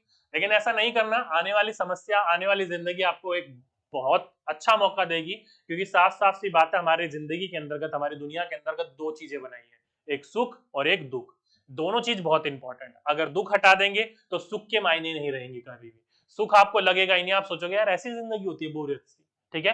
और अगर सुख हटा देंगे, दुख ही दुख देंगे, तो भाई वो भी दिक्कत वाली बात है। इसलिए दोनों का बैलेंस बनना बहुत जरूरी, क्या है, बैलेंस बनना बहुत जरूरी। ओके, चलिए, तो इसलिए बच्चों को हम शुरू से ही इस चीज के लिए तैयार करवाते हैं। अब इस समस्या समाधान की चरणों की बात करी जाए तो क्या कौन कौन से चरण है, तो पहला सबसे पहला आपका प्रोजेक्ट मेथड, और ये बहुत ही इंपॉर्टेंट है, आपके एग्जाम में बहुत बार इसके चरण पूछे गए हैं। तो पहला चरण है दोस्तों समस्याओं का चयन करना। क्या करना? आपका सेलेक्ट करना है प्रॉब्लम का। ये बहुत ही इंपॉर्टेंट चरण है दोस्तों। सबसे पहले तो आपको पता होना चाहिए भाई समस्या क्या है, और जब तक आपको यही नहीं पता चलेगा समस्या क्या था, उसका समाधान क्या ढूंढोगे आप? बाबा जी का ठुल्लू नहीं ढूंढ पाओगे ना। इसलिए कहा जाता है कि समस्या का चयन करना। क्या करना? Select problem. ठीक। साथ ही साथ में समस्याओं की प्रस्तुतिकरण करना, यानी कि जो समस्या है उसको प्रेजेंट करना। मान लो आप किसी व्यक्ति से, एक्सपर्ट से समाधान लेने गए हो, तो उसके सामने प्रेजेंट भी तो करोगे, प्रस्तुत भी करोगे, या फिर आप अपने आप से उसका समाधान निकालने की कोशिश कर रहे हो तो अपने मस्तिष्क के अंदर तो उसको प्रस्तुत तो करोगे, तर्क वितर्क तो करोगे ना उसके ऊपर। तो पहला समस्याओं का पहचान करना, फिर उस समस्याओं का प्रस्तुतिकरण करना। ठीक। फिर उसके उपकल्पनाओं का निर्माण करना, मतलब कि किन किन तरीकों से इसको सॉल्व किया जा सकता है, किन किन तरीके से इसका हल किया जा सकता है। तो जो भी उसके अंतर्गत अपनी कल्पनाएं हैं, उसके अंदर उपकल्पनाएं बनाना, इससे नहीं तो इससे, इससे नहीं तो इससे। ठीक है। जैसे कि फॉर एग्जांपल के रूप में आज आप टीचिंग की तैयारी कर रहे हो, तो टीचिंग की तैयारी के साथ साथ आपने कोई प्लान बी भी तो बना रखा होगा, कोई उपकल्पना भी तो बना रखी होगी कि भविष्य मानकर चलो, खुदा ना खास्ता अगर ये नहीं हुआ तो कुछ और भी करेंगे। ये थोड़ी है कि सब कुछ टीचर ही है, सब कुछ सरकारी जॉब। सेकंड प्लान भी तो होता है कईयों का, या किसी भी प्रकार का, जैसे कि आप लोग जो होता है टीचिंग एग्जाम के साथ साथ और भी एग्जाम को दे रहे होते हो, या किसी और स्टेट के एग्जाम को भी दे रहे होते हो, तो अलग आपका एक प्लान अलग से भी बना होता है। तो उपकल्पनाओं का निर्माण करना, जो भी आपने समस्या का चयन करा, अपने मन के अंदर उसकी प्रस्तुति करी, अब उसके साथ साथ उसका निर्माण करना कि इसका समाधान कैसे निकाला जा सकता है। ठीक। फिर उसके बारे में हमें आंकड़े इकट्ठे करने हैं। क्या करने हैं? उसके बारे में आंकड़े इकट्ठे करने हैं कि भाई पिछली बार ये समस्या मेरे पास आई थी तो मैंने किस तरीके से इसको सॉल्व करा था, किस प्रकार से मैंने इसका समाधान निकाला था। अगर उसी प्रकार की प्रॉब्लम है, उसी प्रकार से हम समस्या निकालने का प्रयास करेंगे तो उस तरीके से वो सॉल्व होगा या फिर नहीं होगा। ठीक। आंकड़े इकट्ठे करना है और लास्ट में उसके निष्कर्ष तक पहुंचना है, कंक्लूजन तक पहुंचना है कि हमने करा और समस्या को निकल कर बाहर आ। ठीक। तो कुल मिलाकर ये आपके समस्या समाधान के अंतर्गत 5 स्टेप्स हैं। पहले सही समस्या का चयन करना, फिर उसके बारे में प्रस्तुतिकरण करना, उसे प्रेजेंट करना, फिर उपकल्पनाओं का निर्माण करना, और फिर उसके बारे में जो भी हमारे आंकड़े हैं उसको एकत्रित करना, और फिर हमारा उसके निष्कर्ष तक पहुंचना, उसके निष्कर्ष को निकालना। तो ये 5 स्टेप्स है। अगर आपको स्टेप्स दे दिए जाएंगे तो आपको क्रम में लगाने के लिए बोला जाएगा, तो क्रम में लगा दीजिएगा, घबराइएगा मत। ठीक है, समझ गए सही बच्चे? चलिए आगे चलते हैं। आगे चलें तो भाई इस नियम के गुण क्या क्या है? तो पहला, ये एक वैज्ञानिक विधि है। वैज्ञानिक विधि मतलब सारी की सारी चीजें तर्क वितर्क करते हो, सोचते हो, उसमें आप चिंतन मनन करते हो, तो क्या कर रहे हो? करने के ऊपर प्रयास कर रहे हो। तो ये क्या है? मनोवैज्ञानिक विधि है। ठीक है। साथ ही साथ में दोस्तों इसमें छात्र जो होता है वो सोचने के लिए प्रेरित होता है। क्यों? क्योंकि सीधी सीधी बात है, समस्या है, समस्या को समाधान करने के लिए, सॉल्व करने के लिए कोई ना कोई तर्क वितर्क तो करोगे ही ना। इसलिए बच्चा जो होता है इसमें चिंतन करने के लिए, क्या करने के लिए? चिंतन करने के लिए, सोचने के लिए मजबूर होता है। तो बच्चे के अंतर्गत क्या उत्पन्न होता है यहाँ पर? तो तर्क वितर्क करने का उसके अंतर्गत प्रोत्साहन उत्पन्न होता है। ठीक। साथ ही साथ में ये विधि जो होती है वो करके सीखने के सिद्धांत पर निर्भर करती है। किसके ऊपर? करके सीखने के ऊपर, सिद्धांत के ऊपर निर्भर करती है। ओके, पूछा जाएगा आपसे तो आपको इस चीज के बारे में पता होना चाहिए। ये किसके ऊपर होता है? लर्निंग बाय डूइंग के ऊपर होता है, क्योंकि समस्या है, समस्या से निकलना है तो करना ही पड़ेगा। ठीक। साथ ही साथ में इसके अंतर्गत जो बच्चों का होता है वैज्ञानिक गुणों का विकास होता है। वैज्ञानिक गुणों का मतलब अगर इस तरीके से नहीं हुआ तो इस तरीके से करेंगे, इस तरीके से नहीं हुआ तो इस तरीके से करेंगे। एक चीज के कई सारी उपकल्पनाएं बनाकर रखते हैं बच्चे, कई तरीके से करने का प्रयास कर रहे होते हैं। अगर इस तरीके से प्रॉब्लम सॉल्व नहीं हो तो किसी दूसरे तरीके से प्रॉब्लम को सॉल्व करने का प्रयास करेंगे। इसी को हम क्या कहते हैं? वैज्ञानिक गुण कहते हैं। क्योंकि वैज्ञानिक होता है ना कि भाई अगर ऐसे हो रहा है तो किसी दूसरे तरीके से करेंगे तो होगा कि नहीं होगा, अगर तीसरे तरीके से करेंगे तो होगा कि नहीं होगा। उसी को हम लोग क्या कहते हैं? वैज्ञानिक गुण कहते हैं। तो इसी के द्वारा बच्चों के अंदर क्या करा जाता है? वैज्ञानिक गुणों का विकास किया जाता है। ओके, इंपॉर्टेंट है, पूछा जाएगा आपसे तो आपको इस चीज के बारे में पता होना चाहिए। ठीक।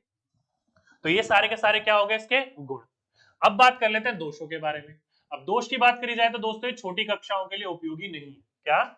ये जो विधि है वो छोटी कक्षाओं के लिए उपयोगी नहीं है।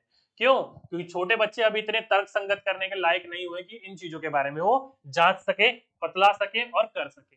इसलिए कहा जाता है कि ये जो विधि है वो छोटी कक्षाओं के लिए नहीं है। क्या है? ये जो विधि है वो छोटी कक्षाओं के लिए नहीं है। ठीक। साथ ही साथ में जो विधि है वो महंगी विधि कहलाती है। कैसी कहलाती है? एक्सपेंसिव मेथड कहलाता है। क्यों? क्योंकि आपको इसके अंतर्गत सारी की सारी चीजों का क्या करना होता है? चूज करना होता है। मान लीजिए पहला आपका स्टेप है समस्याओं का चयन करना, तो समस्या का जो चयन करोगे आप, सीधी सीधी सी बात है, उसके अंतर्गत कैसे करोगे, किस तरीके से करोगे, किस तरीके से नहीं करोगे, क्या पता सही तरीके से कर भी पाओ कि नहीं कर पाओ, या किसी से मदद लो तो वहां पर जाने के लिए भी टाइम लगेगा तो सीधी सीधी बात है महंगी होगी। तो ये जो विधि है महंगी विधि है। क्या है? महंगी विधि।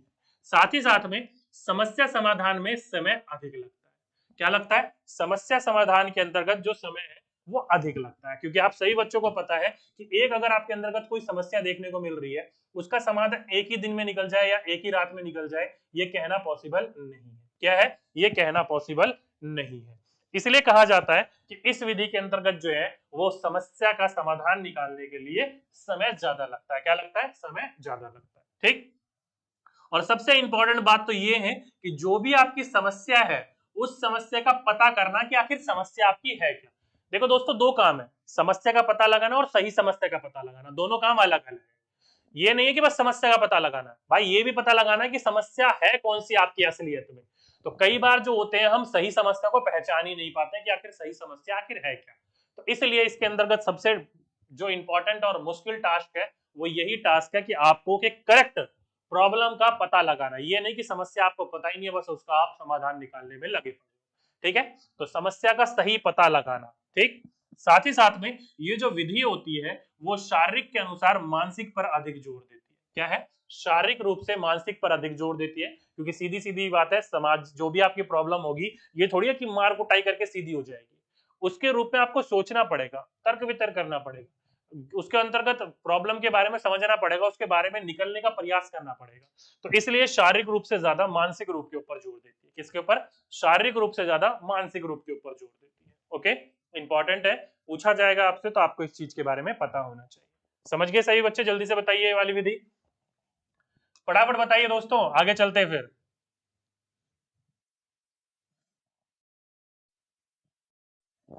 समझ गए सभी बच्चे?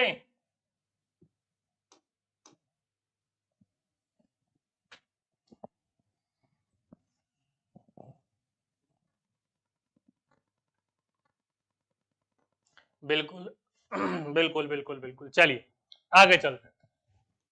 अगली विधि आ जाता है दोस्तों अन्वेषण विधि, यानी कि ह्यूरिस्टिक मेथड। अब ये जो मेथड है वो किसके द्वारा दिया गया था? तो ये दिया गया था हेनरी एडवर्ड आर्मस्ट्रॉन्ग के द्वारा। किसके द्वारा? हेनरी एडवर्ड आर्मस्ट्रॉन्ग के द्वारा। तो पूछा जाएगा इसके जनक कौन है, तो हेनरी एडवर्ड आर्मस्ट्रॉन्ग जो है इसके जनक माने जाते हैं। अब ये विधि है क्या? तो ध्यान रखिएगा पहला बिंदु कि ये जो है वो ग्रीक भाषा का शब्द है। क्या है? ग्रीक भाषा का शब्द है। क्या? ह्यूरिस्टिक।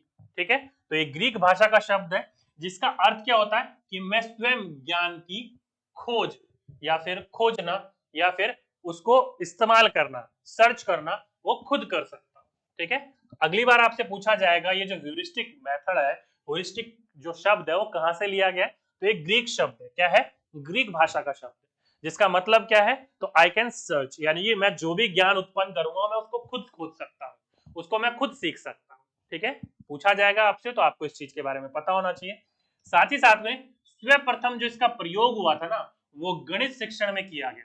किसके अंतर्गत? गणित शिक्षा में किया गया था, लेकिन बाद में इसकी उपयोगिता को देखकर इसका प्रयोग जो है वो अन्य विषयों में भी सफलतापूर्वक किया जाने लगा। और यह विधि जो है वो चिंतन स्तर का शिक्षण अधिगम करती है। किसके स्तर का? चिंतन स्तर का शिक्षण अधिगम करती है। ओके, तो पूछा जाएगा कि ये जो मेथड था अन्वेषण मेथड यानी कि ह्यूरिस्टिक मेथड, ये सबसे पहले किस में प्रयोग किया गया था, तो एक गणित के अंतर्गत प्रयोग करा गया था, और फिर धीरे धीरे इसकी उपयोगिता को देखते हुए ये अन्य विषयों के अंतर्गत भी इस्तेमाल किया जाने लगा। जो कि किसके ऊपर डिपेंड करता है, ये तो चिंतन स्तर के ऊपर डिपेंड करता है, शिक्षण अधिगम के ऊपर डिपेंड करता है। ओके, चलिए बात करी जाए कि इस अन्वेषण विधि के अंतर्गत किस किस प्रकार के सिद्धांतों का इस्तेमाल किया जाता है, तो दोस्तों करके सीखने के सिद्धांत पर डिपेंड करता है। देखो दोस्तों, मैथ जो था वो सारी की सारी चीजें खुद ही सॉल्व करनी होती थी, जितनी ज्यादा खुद अभ्यास करोगे उतने ज्यादा आपको प्रैक्टिस होगी। साथ ही साथ में आप करके सीखने के ऊपर कोई भी विषय सीखो, जब तक खुद नहीं सीखोगे, खुद ही नहीं करोगे, तब तक आपको पता ही नहीं चलेगा भाई मेरे इसके अंदर गुण क्या है, मेरे इसके अंदर दोष क्या है। तो इसलिए ये जो विधि है वो करके सीखने के ऊपर सिद्धांत के ऊपर निर्भर करती है, लर्निंग बाय डूइंग के ऊपर। अभी लर्निंग बाय डूइंग किसने दिया था, आप सही बच्चों को पता, जॉन डूवी ने दिया था।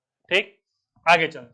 साथ ही साथ में उपयोगिता का सिद्धांत किसके ऊपर, थ्योरी ऑफ यूटिलिटी। अब ये क्या होता है, तो किसी भी प्रकार की चीज आपको इस चीज को मानना होगा अगर किसी भी चीज की उपयोग आपके अंतर्गत है, किसी भी चीज की आपकी आवश्यकता है, किसी भी चीज की आपको नीड है, तो उस काम को आप करोगे, उस काम को करने के लिए आगे बढ़ोगे। तो इसलिए जो है उपयोगिता के सिद्धांत के ऊपर निर्भर करती है। किसके ऊपर? उपयोगिता के सिद्धांत पर निर्भर करती है, और साथ ही साथ में स्वतंत्रता के सिद्धांत के ऊपर निर्भर करती है, क्योंकि इसके अंतर्गत जो भी सिखाया हुआ समझाया जाता है वो पूर्ण रूप से स्वतंत्र रहकर सीखने के ऊपर जोर दिया जाता है। ये नहीं कि बच्चों को जबरदस्ती मार पीट कर, बांध बूंद कर हमने बिठा रखा हो और बच्चे को हम सीखने के ऊपर जोर देते हैं, नहीं। यहाँ पर हम किसी भी जबरदस्ती से मार मूर कर, पीट पाट कर नहीं बिठाते बच्चे को। बच्चे के अंदर सीखने के प्रति रुचि उत्पन्न करते हैं और बच्चा उस सीखने के लिए खुद आगे बढ़कर आता है। तो इसलिए कहा जाता है कि ये जो स्वतंत्रता का सिद्धांत होता है, पूर्ण रूप से बच्चे की रुचि, अरुचि सभी चीजों को ध्यान में रखते हुए सिखाया जाता है, इसलिए स्वतंत्रता सिद्धांत के ऊपर डिपेंडेंट है। ठीक, चलिए अब बात करी जाए इस सिद्धांत के गुण क्या है और दोष क्या है। तो सबसे बड़ा गुण दोस्तों ये है कि ये जो सिद्धांत है वो करके सीखने के ऊपर डिपेंड करता है। किसके ऊपर? करके सीखने के ऊपर। जो भी चीज आप कर रहे हो वो सारी की सारी आपको अपने हाथों से करके देखनी होगी, तो इसलिए करके सिद्धांत के ऊपर डिपेंड करता है। और साथ ही साथ में बच्चों के अंतर्गत वैज्ञानिक दृष्टिकोण उत्पन्न करता है, मतलब क्यों, क्या, कैसे, अगर ऐसे हो सकता है तो किसी और तरीके से करेंगे तो उस तरीके से होगा कि नहीं होगा। वैज्ञानिक होता है ना कि एक ही तरीका क्यों, कई तरीकों से सोचने का प्रयास करता है। तो इसके विधि के द्वारा बच्चे के अंदर वैज्ञानिक दृष्टिकोण उत्पन्न होती है। ठीक है, साथ ही साथ में जो भी बच्चा इसके अंतर्गत सीखता है, क्योंकि खुद कर रहा है बच्चा, तो ज्ञान जो होगा वो स्थायी होगा, परमानेंट होगा, जल्दी से उस चीज को स्किप नहीं करेगा, भूलेगा नहीं। ठीक, चलिए दोष की बात करी जाए तो दोस्तों ये जो विधि है वो छोटी कक्षाओं के लिए सही नहीं है। अब क्यों नहीं है छोटी कक्षाओं के लिए? क्योंकि दोस्तों आप सही बच्चों को पता है इस विधि के अंतर्गत जो भी कार्य किया जा रहा है वो पूर्ण रूप से बच्चों को स्वतंत्र कर दिया जाता है। पूर्ण रूप से स्वतंत्र करने का मतलब यहाँ पर ये है कि बच्चों किसी भी प्रकार की रोका टोका नहीं होगी, बच्चों किसी भी प्रकार का बीच में जो दखलंदाजी होती है बड़ों की, टीचर्स की, वो नहीं होती है। तो इसलिए अगर ऐसा किया जाएगा तो कहीं पर भी किसी भी प्रकार के बच्चों में कोई भी दुविधा होगी तो उसको बच्चों को करवाने वाला, समझाने वाला नहीं हो पाता है। तो इस वजह से कहीं ना कहीं उसका सीखना रुक जाता है, कहीं ना कहीं वो स्थायी हो जाता है, मतलब एक जगह रुक जाता है, वो आगे नहीं बढ़ पाता। इसलिए छोटी विधि और छोटी कक्षाओं के लिए नहीं मानी जाती है। ठीक, साथ ही साथ में इस चीज के लिए आपको अच्छे शिक्षकों की आवश्यकता होगी। अब अच्छे शिक्षकों की आवश्यकता आप सही बच्चों को पता है हमारे यहाँ पर क्या है, कमी है। अलग अलग प्रकार के शिक्षकों को समय के अनुसार नई चीजों का अडेप्ट करना होगा, नई चीजों के अनुसार चलना होगा। तो अच्छे शिक्षकों के लिए हमारे यहाँ पर कमी है, तो अच्छे शिक्षक की आवश्यकता है इस चीज के लिए। और साथ ही साथ में गृह कार्य ना मिलने से बच्चों में ज्ञान की कमी रह जाती है, क्योंकि इसमें किसी भी प्रकार का गृह कार्य तो होता नहीं है, पूर्ण रूप से सारी की सारी चीजें वहीं की वहीं होती है और स्वतंत्र रूप से होती है। तो इसलिए इसमें किसी प्रकार का गृह कार्य वगैरह नहीं दिया जाता है, जिस वजह से इसमें, क्योंकि आप सही बच्चों को पता है गृह कार्य क्या है, अधिगम का विस्तार, जो आपने सीखा है उसको और ज्यादा विस्तार करता है, वो और ज्यादा एनहेंस करता है। तो इस वजह से कहीं ना कहीं जो ज्ञान होता है उसकी कमी रह जाती है। ठीक है, तो ये सारे के सारे होलिस्टिक मेथड के दोष है और ये सारे के सारे उसके गुण है। चलिए जल्दी से मुझे बताइए, गुण दोष दोनों की दोनों चीजें समझ में आई कि नहीं आई? समझ गए सही बच्चे? चलिए बहुत अच्छी बात है, आगे चलते हैं। अगला है आपका विचार विमर्श विधि। क्या है? Discussion method. क्या है? विचार विमर्श विधि यानी कि डिस्कशन मेथड। इस मेथड की बात करी जाए तो ये मेथड जो है, ये जो विधि है वो प्रजातांत्रिक सिद्धांत पर आधारित है। प्रजातांत्रिक सिद्धांत के मतलब आधारित क्या होता है? मतलब इस विधि के अंतर्गत बच्चा जो होता है अपनी बातों को सामने प्रकट भी कर सकता है और सामने वाली बातों को सुनता भी है। तो एक पूर्ण रूप से उसको आजादी दी जाती है कि क्या करना है, कैसे करना है, और अपने सामने वाले को, अपने भाव को रखने की उसको आजादी दी जाती है। तो इसलिए प्रजातांत्रिक सिद्धांत कहा जाता है। ठीक है, इस विधि में सभी छात्र सक्रिय रहते हैं और परस्पर दूसरों के विचारों को सुनने की आदत विकसित होती है, क्योंकि सीधी सी बात है, अपने विचारों को आप सामने प्रकट कर रहे हो तो सामने वाला भी आपके सामने आपके विचार प्रकट करेगा। और जब सामने वाला अपने विचार प्रकट करेगा तो ये नहीं कि उसको आप कुछ ना उंगली उंगली करके या फिर बीच में चिल्ला चिल्ली करके उसका सुनना होना, नहीं, सुनना भी जरूरी है इसके अंतर्गत। ठीक है, तो इसलिए कहा जाता है कि इसके अंतर्गत जो बच्चा होता है उसके सुनने की आदत के ऊपर विकसित किया जाता है। ठीक है, इंपॉर्टेंट है, पूछा जाएगा, उसी को कहा जाता है विचार विमर्श विधि। जैसे कि अलग अलग प्रकार की जैसे सब्जेक्ट है उसको पढ़ने के लिए हम एक दूसरे के साथ विचार विमर्श करते हैं ना, उसी प्रकार से, जैसे कि एसएसटी में बहुत ज्यादा होता है। ठीक, बात करी जाए इसके गुणों की, तो गुण क्या क्या है इसके? तो पहला गुण है दोस्तों, छात्र कक्षा में सक्रिय रहता है। क्यों? क्योंकि सीधी सीधी सी बात है, जो भी आप सीख रहे हो आपस में वार्तालाप कर रहे हो, आपस में विचार विमर्श कर रहे हो, डिस्कशन कर रहे हो आपस में, तो इसलिए बच्चा क्या होता है, पूर्ण रूप से सक्रिय होता है, पूर्ण रूप से एक्टिव रहता है।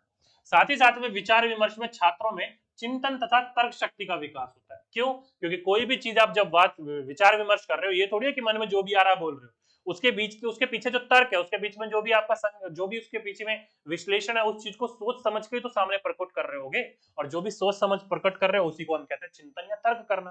क्योंकि जो भी चीज आप विचार विमर्श कर रहे हो एक लॉजिकल तो होना चाहिए, ये थोड़ी है कि कुछ भी आपने दे दिया कि भैंस अंडे क्यों दे रही है, अब ये कोई बात ही नहीं रहती है। ठीक है, तो इसलिए जो भी आप विचार विमर्श कर रहे हो उसके पीछे कोई लॉजिक होना चाहिए, तर्क होना चाहिए, शक्ति इसका विकसित होती है और बच्चे के अंतर्गत इसका विकास भी होता है। जैसे कि मैंने कुछ रखा सामने, अगर मेरे को सामने वाला कह रहा है कि ये गलत है, तो उस गलत को वो ठीक भी तो करेगा उस चीज को, ये थोड़ी कि बस बोल दिया कि नहीं भाई मैंने बोल दिया गलत है तो गलत है, भाई गलत है तो क्यों गलत है इसको भी सिद्ध तो करो कम से कम। ठीक है, इसलिए विधि जो होता है वो चिंतन एवं तर्क शक्ति को विकसित करती है। ठीक, साथ ही साथ में विचार विधि जो है वो स्वतंत्र अध्ययन पर बल देती है। क्यों? क्योंकि सीधी सी बात है, ग्रुप बैठा हुआ है, सामने वाले को बात आप रख रहे हो, सामने वाला बात आपको रख रहा है, आपकी बात गलत है सामने वाला ठीक कर रहा है, सामने वाले की बात गलत है तो आप ठीक कर रहे हो, तो इसलिए पूर्ण रूप से क्या होता है, स्वतंत्र अध्ययन पर बल देता है। किस पर? किसी भी प्रकार की रोका टोकी नहीं होती, स्वतंत्र अध्ययन पर यह बल देता है। ठीक, साथ ही साथ में छात्रों में एक दूसरे की भावनाओं का आदर करने तथा परस्पर विरोधी विचारों का स्वीकार करने की आदत का विकास होता है। क्यों? क्योंकि सीधी सी बात है, मैंने अभी आपको बोला, आपने कोई बात रखी, सामने वाले को लगा नहीं यार ये गलत है, सामने वाला उस गलत को ठीक भी करेगा, ये नहीं कि बस बोल देगा गलत है तो क्यों है, तो सामने वाला उस चीज को ठीक करने का प्रयास करेगा। तो इसी प्रकार की विधि को क्या कहा जाता है, ये सामने वाले की भावनाओं का आदर करना और साथ ही साथ में विरोधी विचारों को स्वीकार करना, इसके ऊपर भी आदत का विकसित करता है। क्योंकि आपकी बात गलत है, आपको सही लगती थी, सामने वाला उसको गलत सिद्ध भी कर चुका है, अब विरोधी विचार है एक तरीके से, लेकिन आप उसे स्वीकार करोगे हंसते हंसते, क्योंकि आपको पता है मैंने गलत बोला, उस बंदे ने ठीक कर दिया आपको, तो इसको हमें स्वीकार करना। कहने का मतलब है आने वाले समय के लिए, आने वाले समाज के साथ तालमेल बिठाने के लिए हमें तैयार किया जा रहा है शुरू से ही। ठीक है, चलिए आगे चलते हैं, दोष की बात कर लेते हैं। दोष की बात करी जाए तो इसके अंतर्गत जो है समय अधिक लगता है और ये विधि जो है महंगी है। क्यों? क्योंकि वाच विमर्श जब करते हो आप, सही बच्चों को पता है विचार विमर्श में दो लोगों की सोच कभी भी एक जैसी नहीं हो सकती, तो इसलिए इसके अंतर्गत जब समय ज्यादा लगता है। अब जब समय ज्यादा लगेगा, एक बच्चा एक जगह अड़ गया किसी चीज को लेकर कि नहीं भाई ये ठीक है तो है, क्या पता वो अपनी जगह सही भी हो, तो वहां पर किसी एक्सपर्ट को बुलाया जाएगा, फिर उसमें भी समय लगेगा, साथ ही साथ में महंगा भी पड़ेगा, तो इसलिए समय इसमें अधिक लगता है और साथ ही साथ में ये महंगी विधि भी है। ठीक, साथ ही साथ में जब महंगी और समय अधिक लगेगा तो आप सही बच्चों को पता है पाठ्यक्रम समय पर पूरा नहीं हो पाएगा, हमारा कोर्स समय पर पूरा नहीं हो पाएगा। साथ ही साथ में बच्चों में आपसी ईर्ष्या भी उत्पन्न होती है। अब सीधी सी बात है भाई, मेरे विचार को सामने वाले ने टैकल कर दिया और उसको गलत सिद्ध कर दिया, तो कहीं ना कहीं मेरे मन में ये बात तो खटकेगी ना कि इसने कैसे मेरे को गलत साबित कर दिया, रे छोड़ दूंगा नहीं तेरे को मैं, तो अपने मन में एक आपसी क्या होगा, ईर्ष्या उत्पन्न हो जाती है। भले ही आपको अंदर से लगे यार ठीक था बंदे ने मेरे को सही करा, लेकिन कहीं ना कहीं मन में बात खटकती है।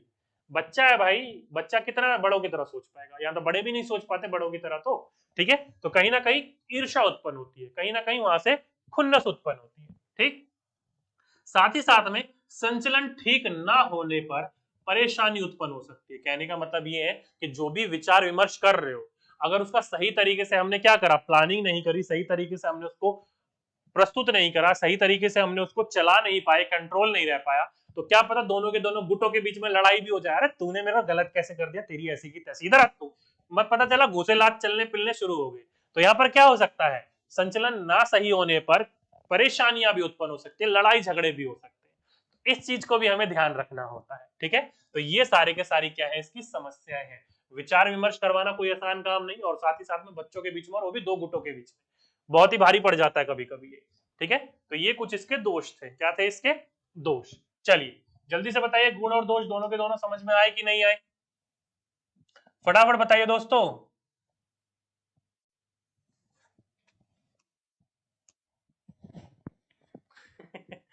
बिल्कुल बिल्कुल बिल्कुल, समझ गए। चलिए आगे चलते हैं, अगली विधि आ जाती है दोस्तों डेल्टन विधि। क्या विधि आ जाती है, डेल्टन विधि। बात करी जाए तो इसके जनक कौन थे, तो हेलन जो थे इसके जनक थे, कौन थे, हेलन पार्कस जो थे इसके वो जनक थे। पूछा जाएगा आपसे तो आपको इस चीज के बारे में पता होना चाहिए। बात करी जाए, ये इस विधि को एक और विधि के नाम से जाना जाता है, किस विधि से, तो कॉन्ट्रेक्चुअल प्रैक्टिस यानी कि ठेकेदारी प्रथा। किसके नाम से, ठेकेदारी प्रथा के नाम से भी जाना जाता था। क्यों? क्योंकि ये देखो विधि जो थी ये एक डेल्टन नाम का गांव था मैनचेस्टर में, कहां पर, सन 1920 में ये लागू हुई थी। मैनचेस्टर में एक गांव था डेल्टन गांव, वहां पर जो बच्चे हुआ करते थे ना, उनके जो परिवार थे काम काज करने के लिए कभी इस शहर में कभी उस शहर में जाया करते थे, तो उन वजह से उनके बच्चों को भी उनके साथ जाना पड़ता था, जिस वजह से उनके बच्चों की पढ़ाई बीच बीच में ही रुक जाती थी। लेकिन इन विधि के द्वारा उन बच्चों को हफ्ते भर का पूरा काम दे दिया जाता था, एक ठेका दे दिया जाता था कि ये आपका हफ्ते भर का काम है, आपको हफ्ते भर में ये काम पूरा करना है, अगले हफ्ते आएंगे हम आपको चेक करेंगे ये काम।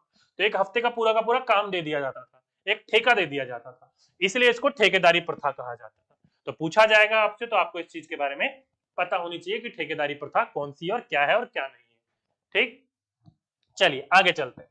आगे बात करी जाए तो इस योजना में बालक से एक समझौता किया जाता था, निश्चित समय में निश्चित काम का ठेका दिया जाता था। इस दौरान बालकों को पूर्ण स्वतंत्रता दी जाती थी कि उनको सारी सुविधाएं भी दी जाती थी। देखो दोस्तों क्या कहा जा रहा है, मैंने आपको पहले बोला हफ्ते भर का काम आपको पहले दे दिया जाता। हफ्ते भर का यानी का मतलब है 5 दिन का, 5 दिन का काम पहले ही दे दिया जाता था और आपसे बोला जाता कि नेक्स्ट वीक से आपसे बात हुई, इसके ऊपर चर्चा होगी, आपने अपना काम करा कि नहीं करा, और उस काम को करने के लिए पूरा का पूरा सुविधाएं भी उपलब्ध करवाई जाती थी। क्या सुविधाएं भी उपलब्ध करवाई जाती थी। तो इसलिए इस विधि का नाम जो है वो डेल्टन विधि रखा गया। क्या रखा गया? डेल्टन मेथड रखा गया। ठीक है, बात करी जाए डेल्टन योजना का जो प्रयोग हुआ था वो कैसे और किस तरीके से हुआ था। तो पहला बिंदु, ये जो विधि थी ना, ये योजना जो थी वो 9 वर्ष से ऊपर के बालकों के लिए थी। कितने बच्चों के लिए थी? तो 9 वर्ष से ऊपर के लिए बालकों के लिए थी। उन बच्चों को ये पूरी की पूरी क्या दी जाती थी? ठेका दिया जाता था, इतना काम आपको हफ्ते भर में करना और उसके लिए आपको सुविधाएं भी दी जाएंगी। तो ये कितने वर्ष के बच्चों के ऊपर की बात हुआ करती थी? तो 9 वर्ष से ऊपर के बच्चों की बात हुआ करती थी। ठीक है, साथ ही साथ में निर्धारित विषय थे, जैसे कि प्रति माह कितना कार्य करना है, 1 मास का ठेका देकर उसका चार्ट दिया जाता था। इसलिए एक पूरा का पूरा जो काम था उसका एक ठेका दे दिया जाता था, एक निश्चित विषय दे दिया जाता था और विषय के ऊपर पूरा का पूरा कितना काम करना है, कैसे काम करना है, किस तरीके से काम करना है, पूरी की पूरी पहले से ही निश्चित कर लिया जाता था। इसमें किसी भी प्रकार की कोई कक्षा नहीं होती थी। ये नहीं कि ये आपका स्कूल है, ये आपकी कक्षा, नहीं, किसी भी प्रकार की कोई कक्षा नहीं होती थी, किसी भी प्रकार की कोई आपका स्कूल नहीं हुआ करता था। कहीं पर भी आपका जो भी आपका ठेका दिया जाता था, जिस दिन दिया जाता था, उस दिन के बाद जो निश्चित दिन किया जाता था वहां आकर कहीं पर भी पढ़ाया जा सकता था। ठीक है, इसमें साथ ही साथ में जो प्रयोगशाला थी वो कैसी थी? फंक्शनल थी। फंक्शनल कहने का मतलब है जरूरत के हिसाब से, जहां बच्चों को जरूरत है वहीं पर ही प्रयोगशाला स्थापित कर दी। ठीक है, अस्थायी रूप से। तो प्रयोगशाला क्या थी? इसकी फंक्शनल थी। साथ ही साथ में जो भी सम्मेलन भवन था उसे सामूहिक विचार विमर्श भी किया जाता था। सामूहिक विचार विमर्श कि आपने काम किया कि नहीं करा, नहीं किया तो क्यों नहीं किया, किया तो किन किन समस्याओं का सामना करना पड़ा, कैसे कैसे चीजें हुई, कैसे कैसे नहीं हुई, तो इन सारी चीजों के ऊपर विचार विमर्श भी किया जाता था। ओके, इंपॉर्टेंट है, ध्यान रखिएगा, पूछा जाएगा आपसे तो आपको इस चीज के बारे में पता होना चाहिए। चलिए, तो ये थी दोस्तों आपकी डेल्टन विधि। ठीक है, बात करी जाए इसके गुणों की और दोषों की, तो गुण क्या है और दोष क्या है। तो पहला गुण दोस्तों इसका ये है कि ये विधि जो है वो बाल केंद्रित है और साथ ही साथ में मनोवैज्ञानिक विधि है। क्यों? क्योंकि बच्चों के अनुसार ही सारी की सारी चीजें दी जा रही है, किसी भी प्रकार का कोई बाउंडेशन नहीं है, बिल्कुल फ्रीली रहता है बच्चा, आराम से अपने कार्यों कर सकता है, जितना कार्य कर सकता है उतना ही कार्य उसको दिया जाता है, ठेका दिया जाता है। तो मनोवैज्ञानिक विधि भी है और बाल केंद्रित विधि भी है। लेकिन दिक्कत दोस्तों यहाँ पर ये है कि ये जो विधि थी ना वो तीव्र बुद्धि वाले बालक जो थे वो उसको जल्दी सीख लेते थे, लेकिन जो दूसरे थे, जो एवरेज थे या फिर जो बिलो एवरेज थे, यानी कि जो औसत थे या औसत से कम थे, उन बच्चों को यहाँ पर सीखने में प्रॉब्लम होती थी। क्यों? क्योंकि जो भी हफ्ते भर का, महीने भर का जो भी टारगेट दिया जाता था, बीच में कोई सॉल्व करने वाला तो था नहीं, अपने आप ही चीजों को करना पड़ता था। हो गया तो ठीक है, नहीं हुआ तो वहीं पर ही रुक जाता था। इसलिए जो विधि थी उन बच्चों के लिए आसान थी, उन बच्चों के लिए इजी थी जो तीव्र वाले यानी कि तेज बुद्धि वाले थे। जो निम्न या उससे कम के वाले बुद्धि थे उन बच्चों के लिए कहीं ना कहीं किसी भी ना किसी प्रकार की समस्याएं उत्पन्न हो रही थी। ठीक, साथ ही साथ में ये जो विधि थी ना वो रुचि के सिद्धांत का पालन करती थी। रुचि का सिद्धांत कहने का मतलब ये है कि बच्चे को जिस प्रकार की रुचि है, जिस विषय में रुचि है, जिस चीज को सीखना है, उसी सीखने का चीज को उसके ऊपर कार्य किया जाता था, ठेका दिया जाता था, उसी प्रकार की चीजें करवाई जाती थी। तो रुचि के सिद्धांत का पालन करती थी। साथ ही साथ में ये योजना जो थी वो बालक की व्यक्तिगत विविधताओं पर बल देती थी। यानी कि आप सही बच्चों को पता है हमारी दुनिया के अंदर कोई भी दो इंसान एक जैसे नहीं है, तो जिस प्रकार की बच्चों के अंतर्गत योग्यता थी, जिस प्रकार की बच्चे के अंतर्गत रुचि थी, उसी प्रकार से उसको ठेका दिया जाता था। तो इसलिए व्यक्तिगत विविधताओं के ऊपर डिपेंड करती है। जैसे कि हमारे स्कूलों में कहा जाता है ना कि स्कूल में जो होमवर्क दिया जाता है सभी बच्चों को एक ही प्रकार का नहीं दिया जाना चाहिए, बच्चे की रुचि आवश्यकताओं को ध्यान में रखते हुए उसको होमवर्क देना चाहिए। तो इसमें पूर्ण रूप से उसका ध्यान रखा जाता है। ठीक, साथ ही साथ में आत्मानुशासन का विकास होता था। क्या होता था? आत्मानुशासन का विकास होता था यहाँ पर। क्यों? क्योंकि सारी की सारी चीजें खुद ही करनी थी। किस समय पढ़ना है, किस समय नहीं पढ़ना है, पूरा का पूरा आत्मानुशासन, सेल्फ डिसिप्लिन बना रहता था बच्चों के बीच में। तो सेल्फ डिसिप्लिन इसके अंतर्गत विकसित होता था। साथ ही साथ में बालक पर किसी भी प्रकार की कोई बंदिश नहीं होती थी कि इस समय स्कूल में आना, इस समय तक स्कूल में रहना, इस समय ये क्लास लगेगी, इस समय ये क्लास लगेगी, इस समय छुट्टी होगी, इस समय आप घर जाओगे फिर वापस आओगे। ऐसी कोई भी बंदिशें नहीं थी। तो सारी प्रकार की बंदिशों से जो बच्चा था वो मुक्त था। ठीक।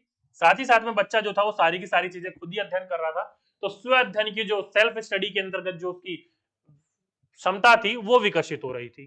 तो बच्चा जो भी यहाँ सीख रहा था वो स्व अध्ययन के द्वारा सीखता था, यानी कि अपने आप पढ़कर सीखता था। ठीक। चलिए बात करी जाए दोस्तों इसके दोषों की।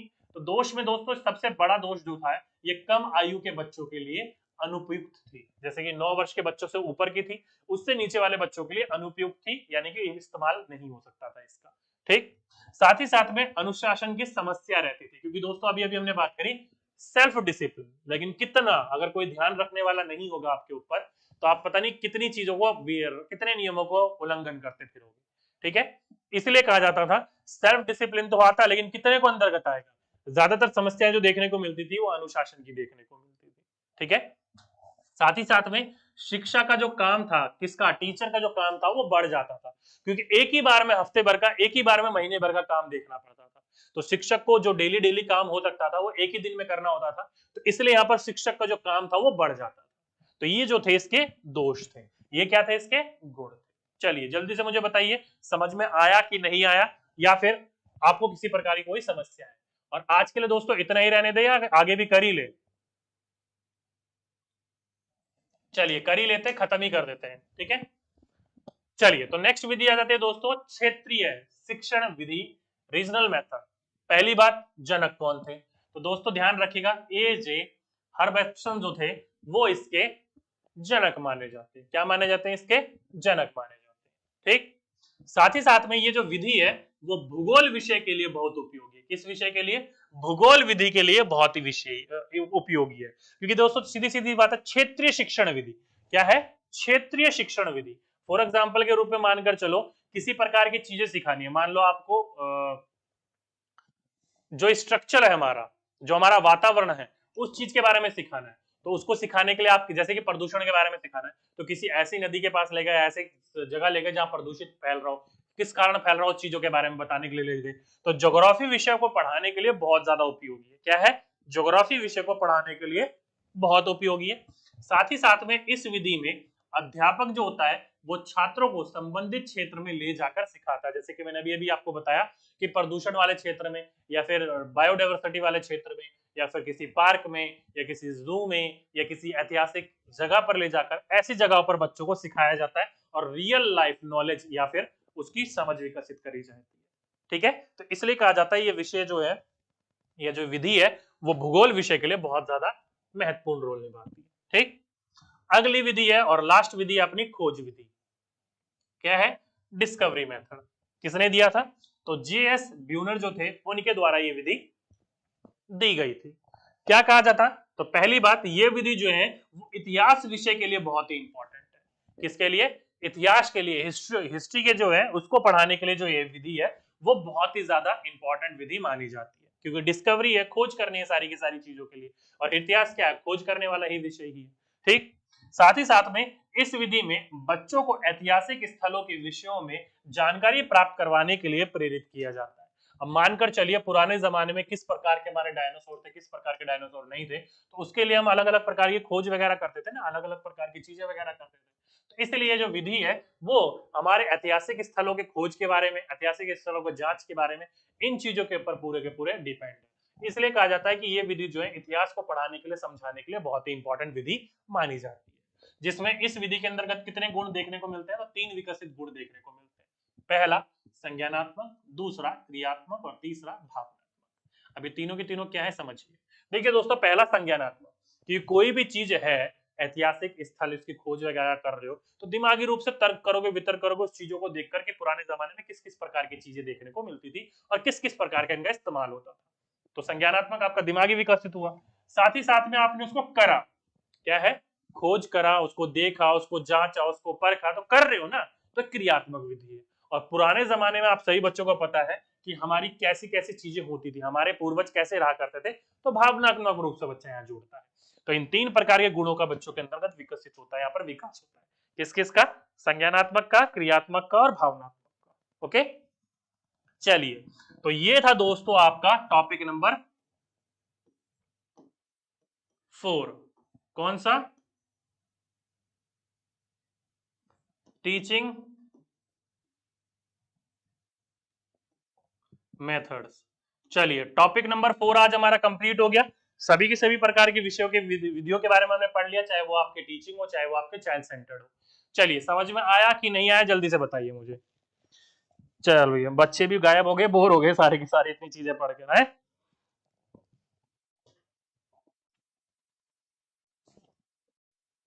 चलिए बताइए। काफी लंबी क्लास हो गई। हाँ जी डियर, अब मैंने देखो टारगेट तो बना रखा था, अब सोचता कि कल के लिए छोड़ देता हूं तो कल भी ऐसे ही रह जाता है। ठीक है, इसलिए आज हमें ये विधि खत्म करनी थी, ये सारी की सारी हमें टीचिंग मेथड्स खत्म करने थे, ताकि आगे वाले टॉपिक के ऊपर भी जाया जा सके। चलिए चलिए चलिए चलिए, तो ये था दोस्तों आज का अपना पूरा का पूरा टॉपिक, ये था आज की अपनी पूरी की पूरी क्लास। उम्मीद करता हूँ यहाँ तक सारी की सारी चीजें आप लोगों को समझ में आ गई होंगी, सभी बच्चों को सीखने में आ गया होगा। ठीक, तो आज के लिए दोस्तों अभी के लिए बस इतना ही। आप सभी बच्चों से फिर मुलाकात होगी एक नेक्स्ट वीडियो के साथ, नेक्स्ट टॉपिक के साथ। जब तक के लिए सभी बच्चों को धन्यवाद।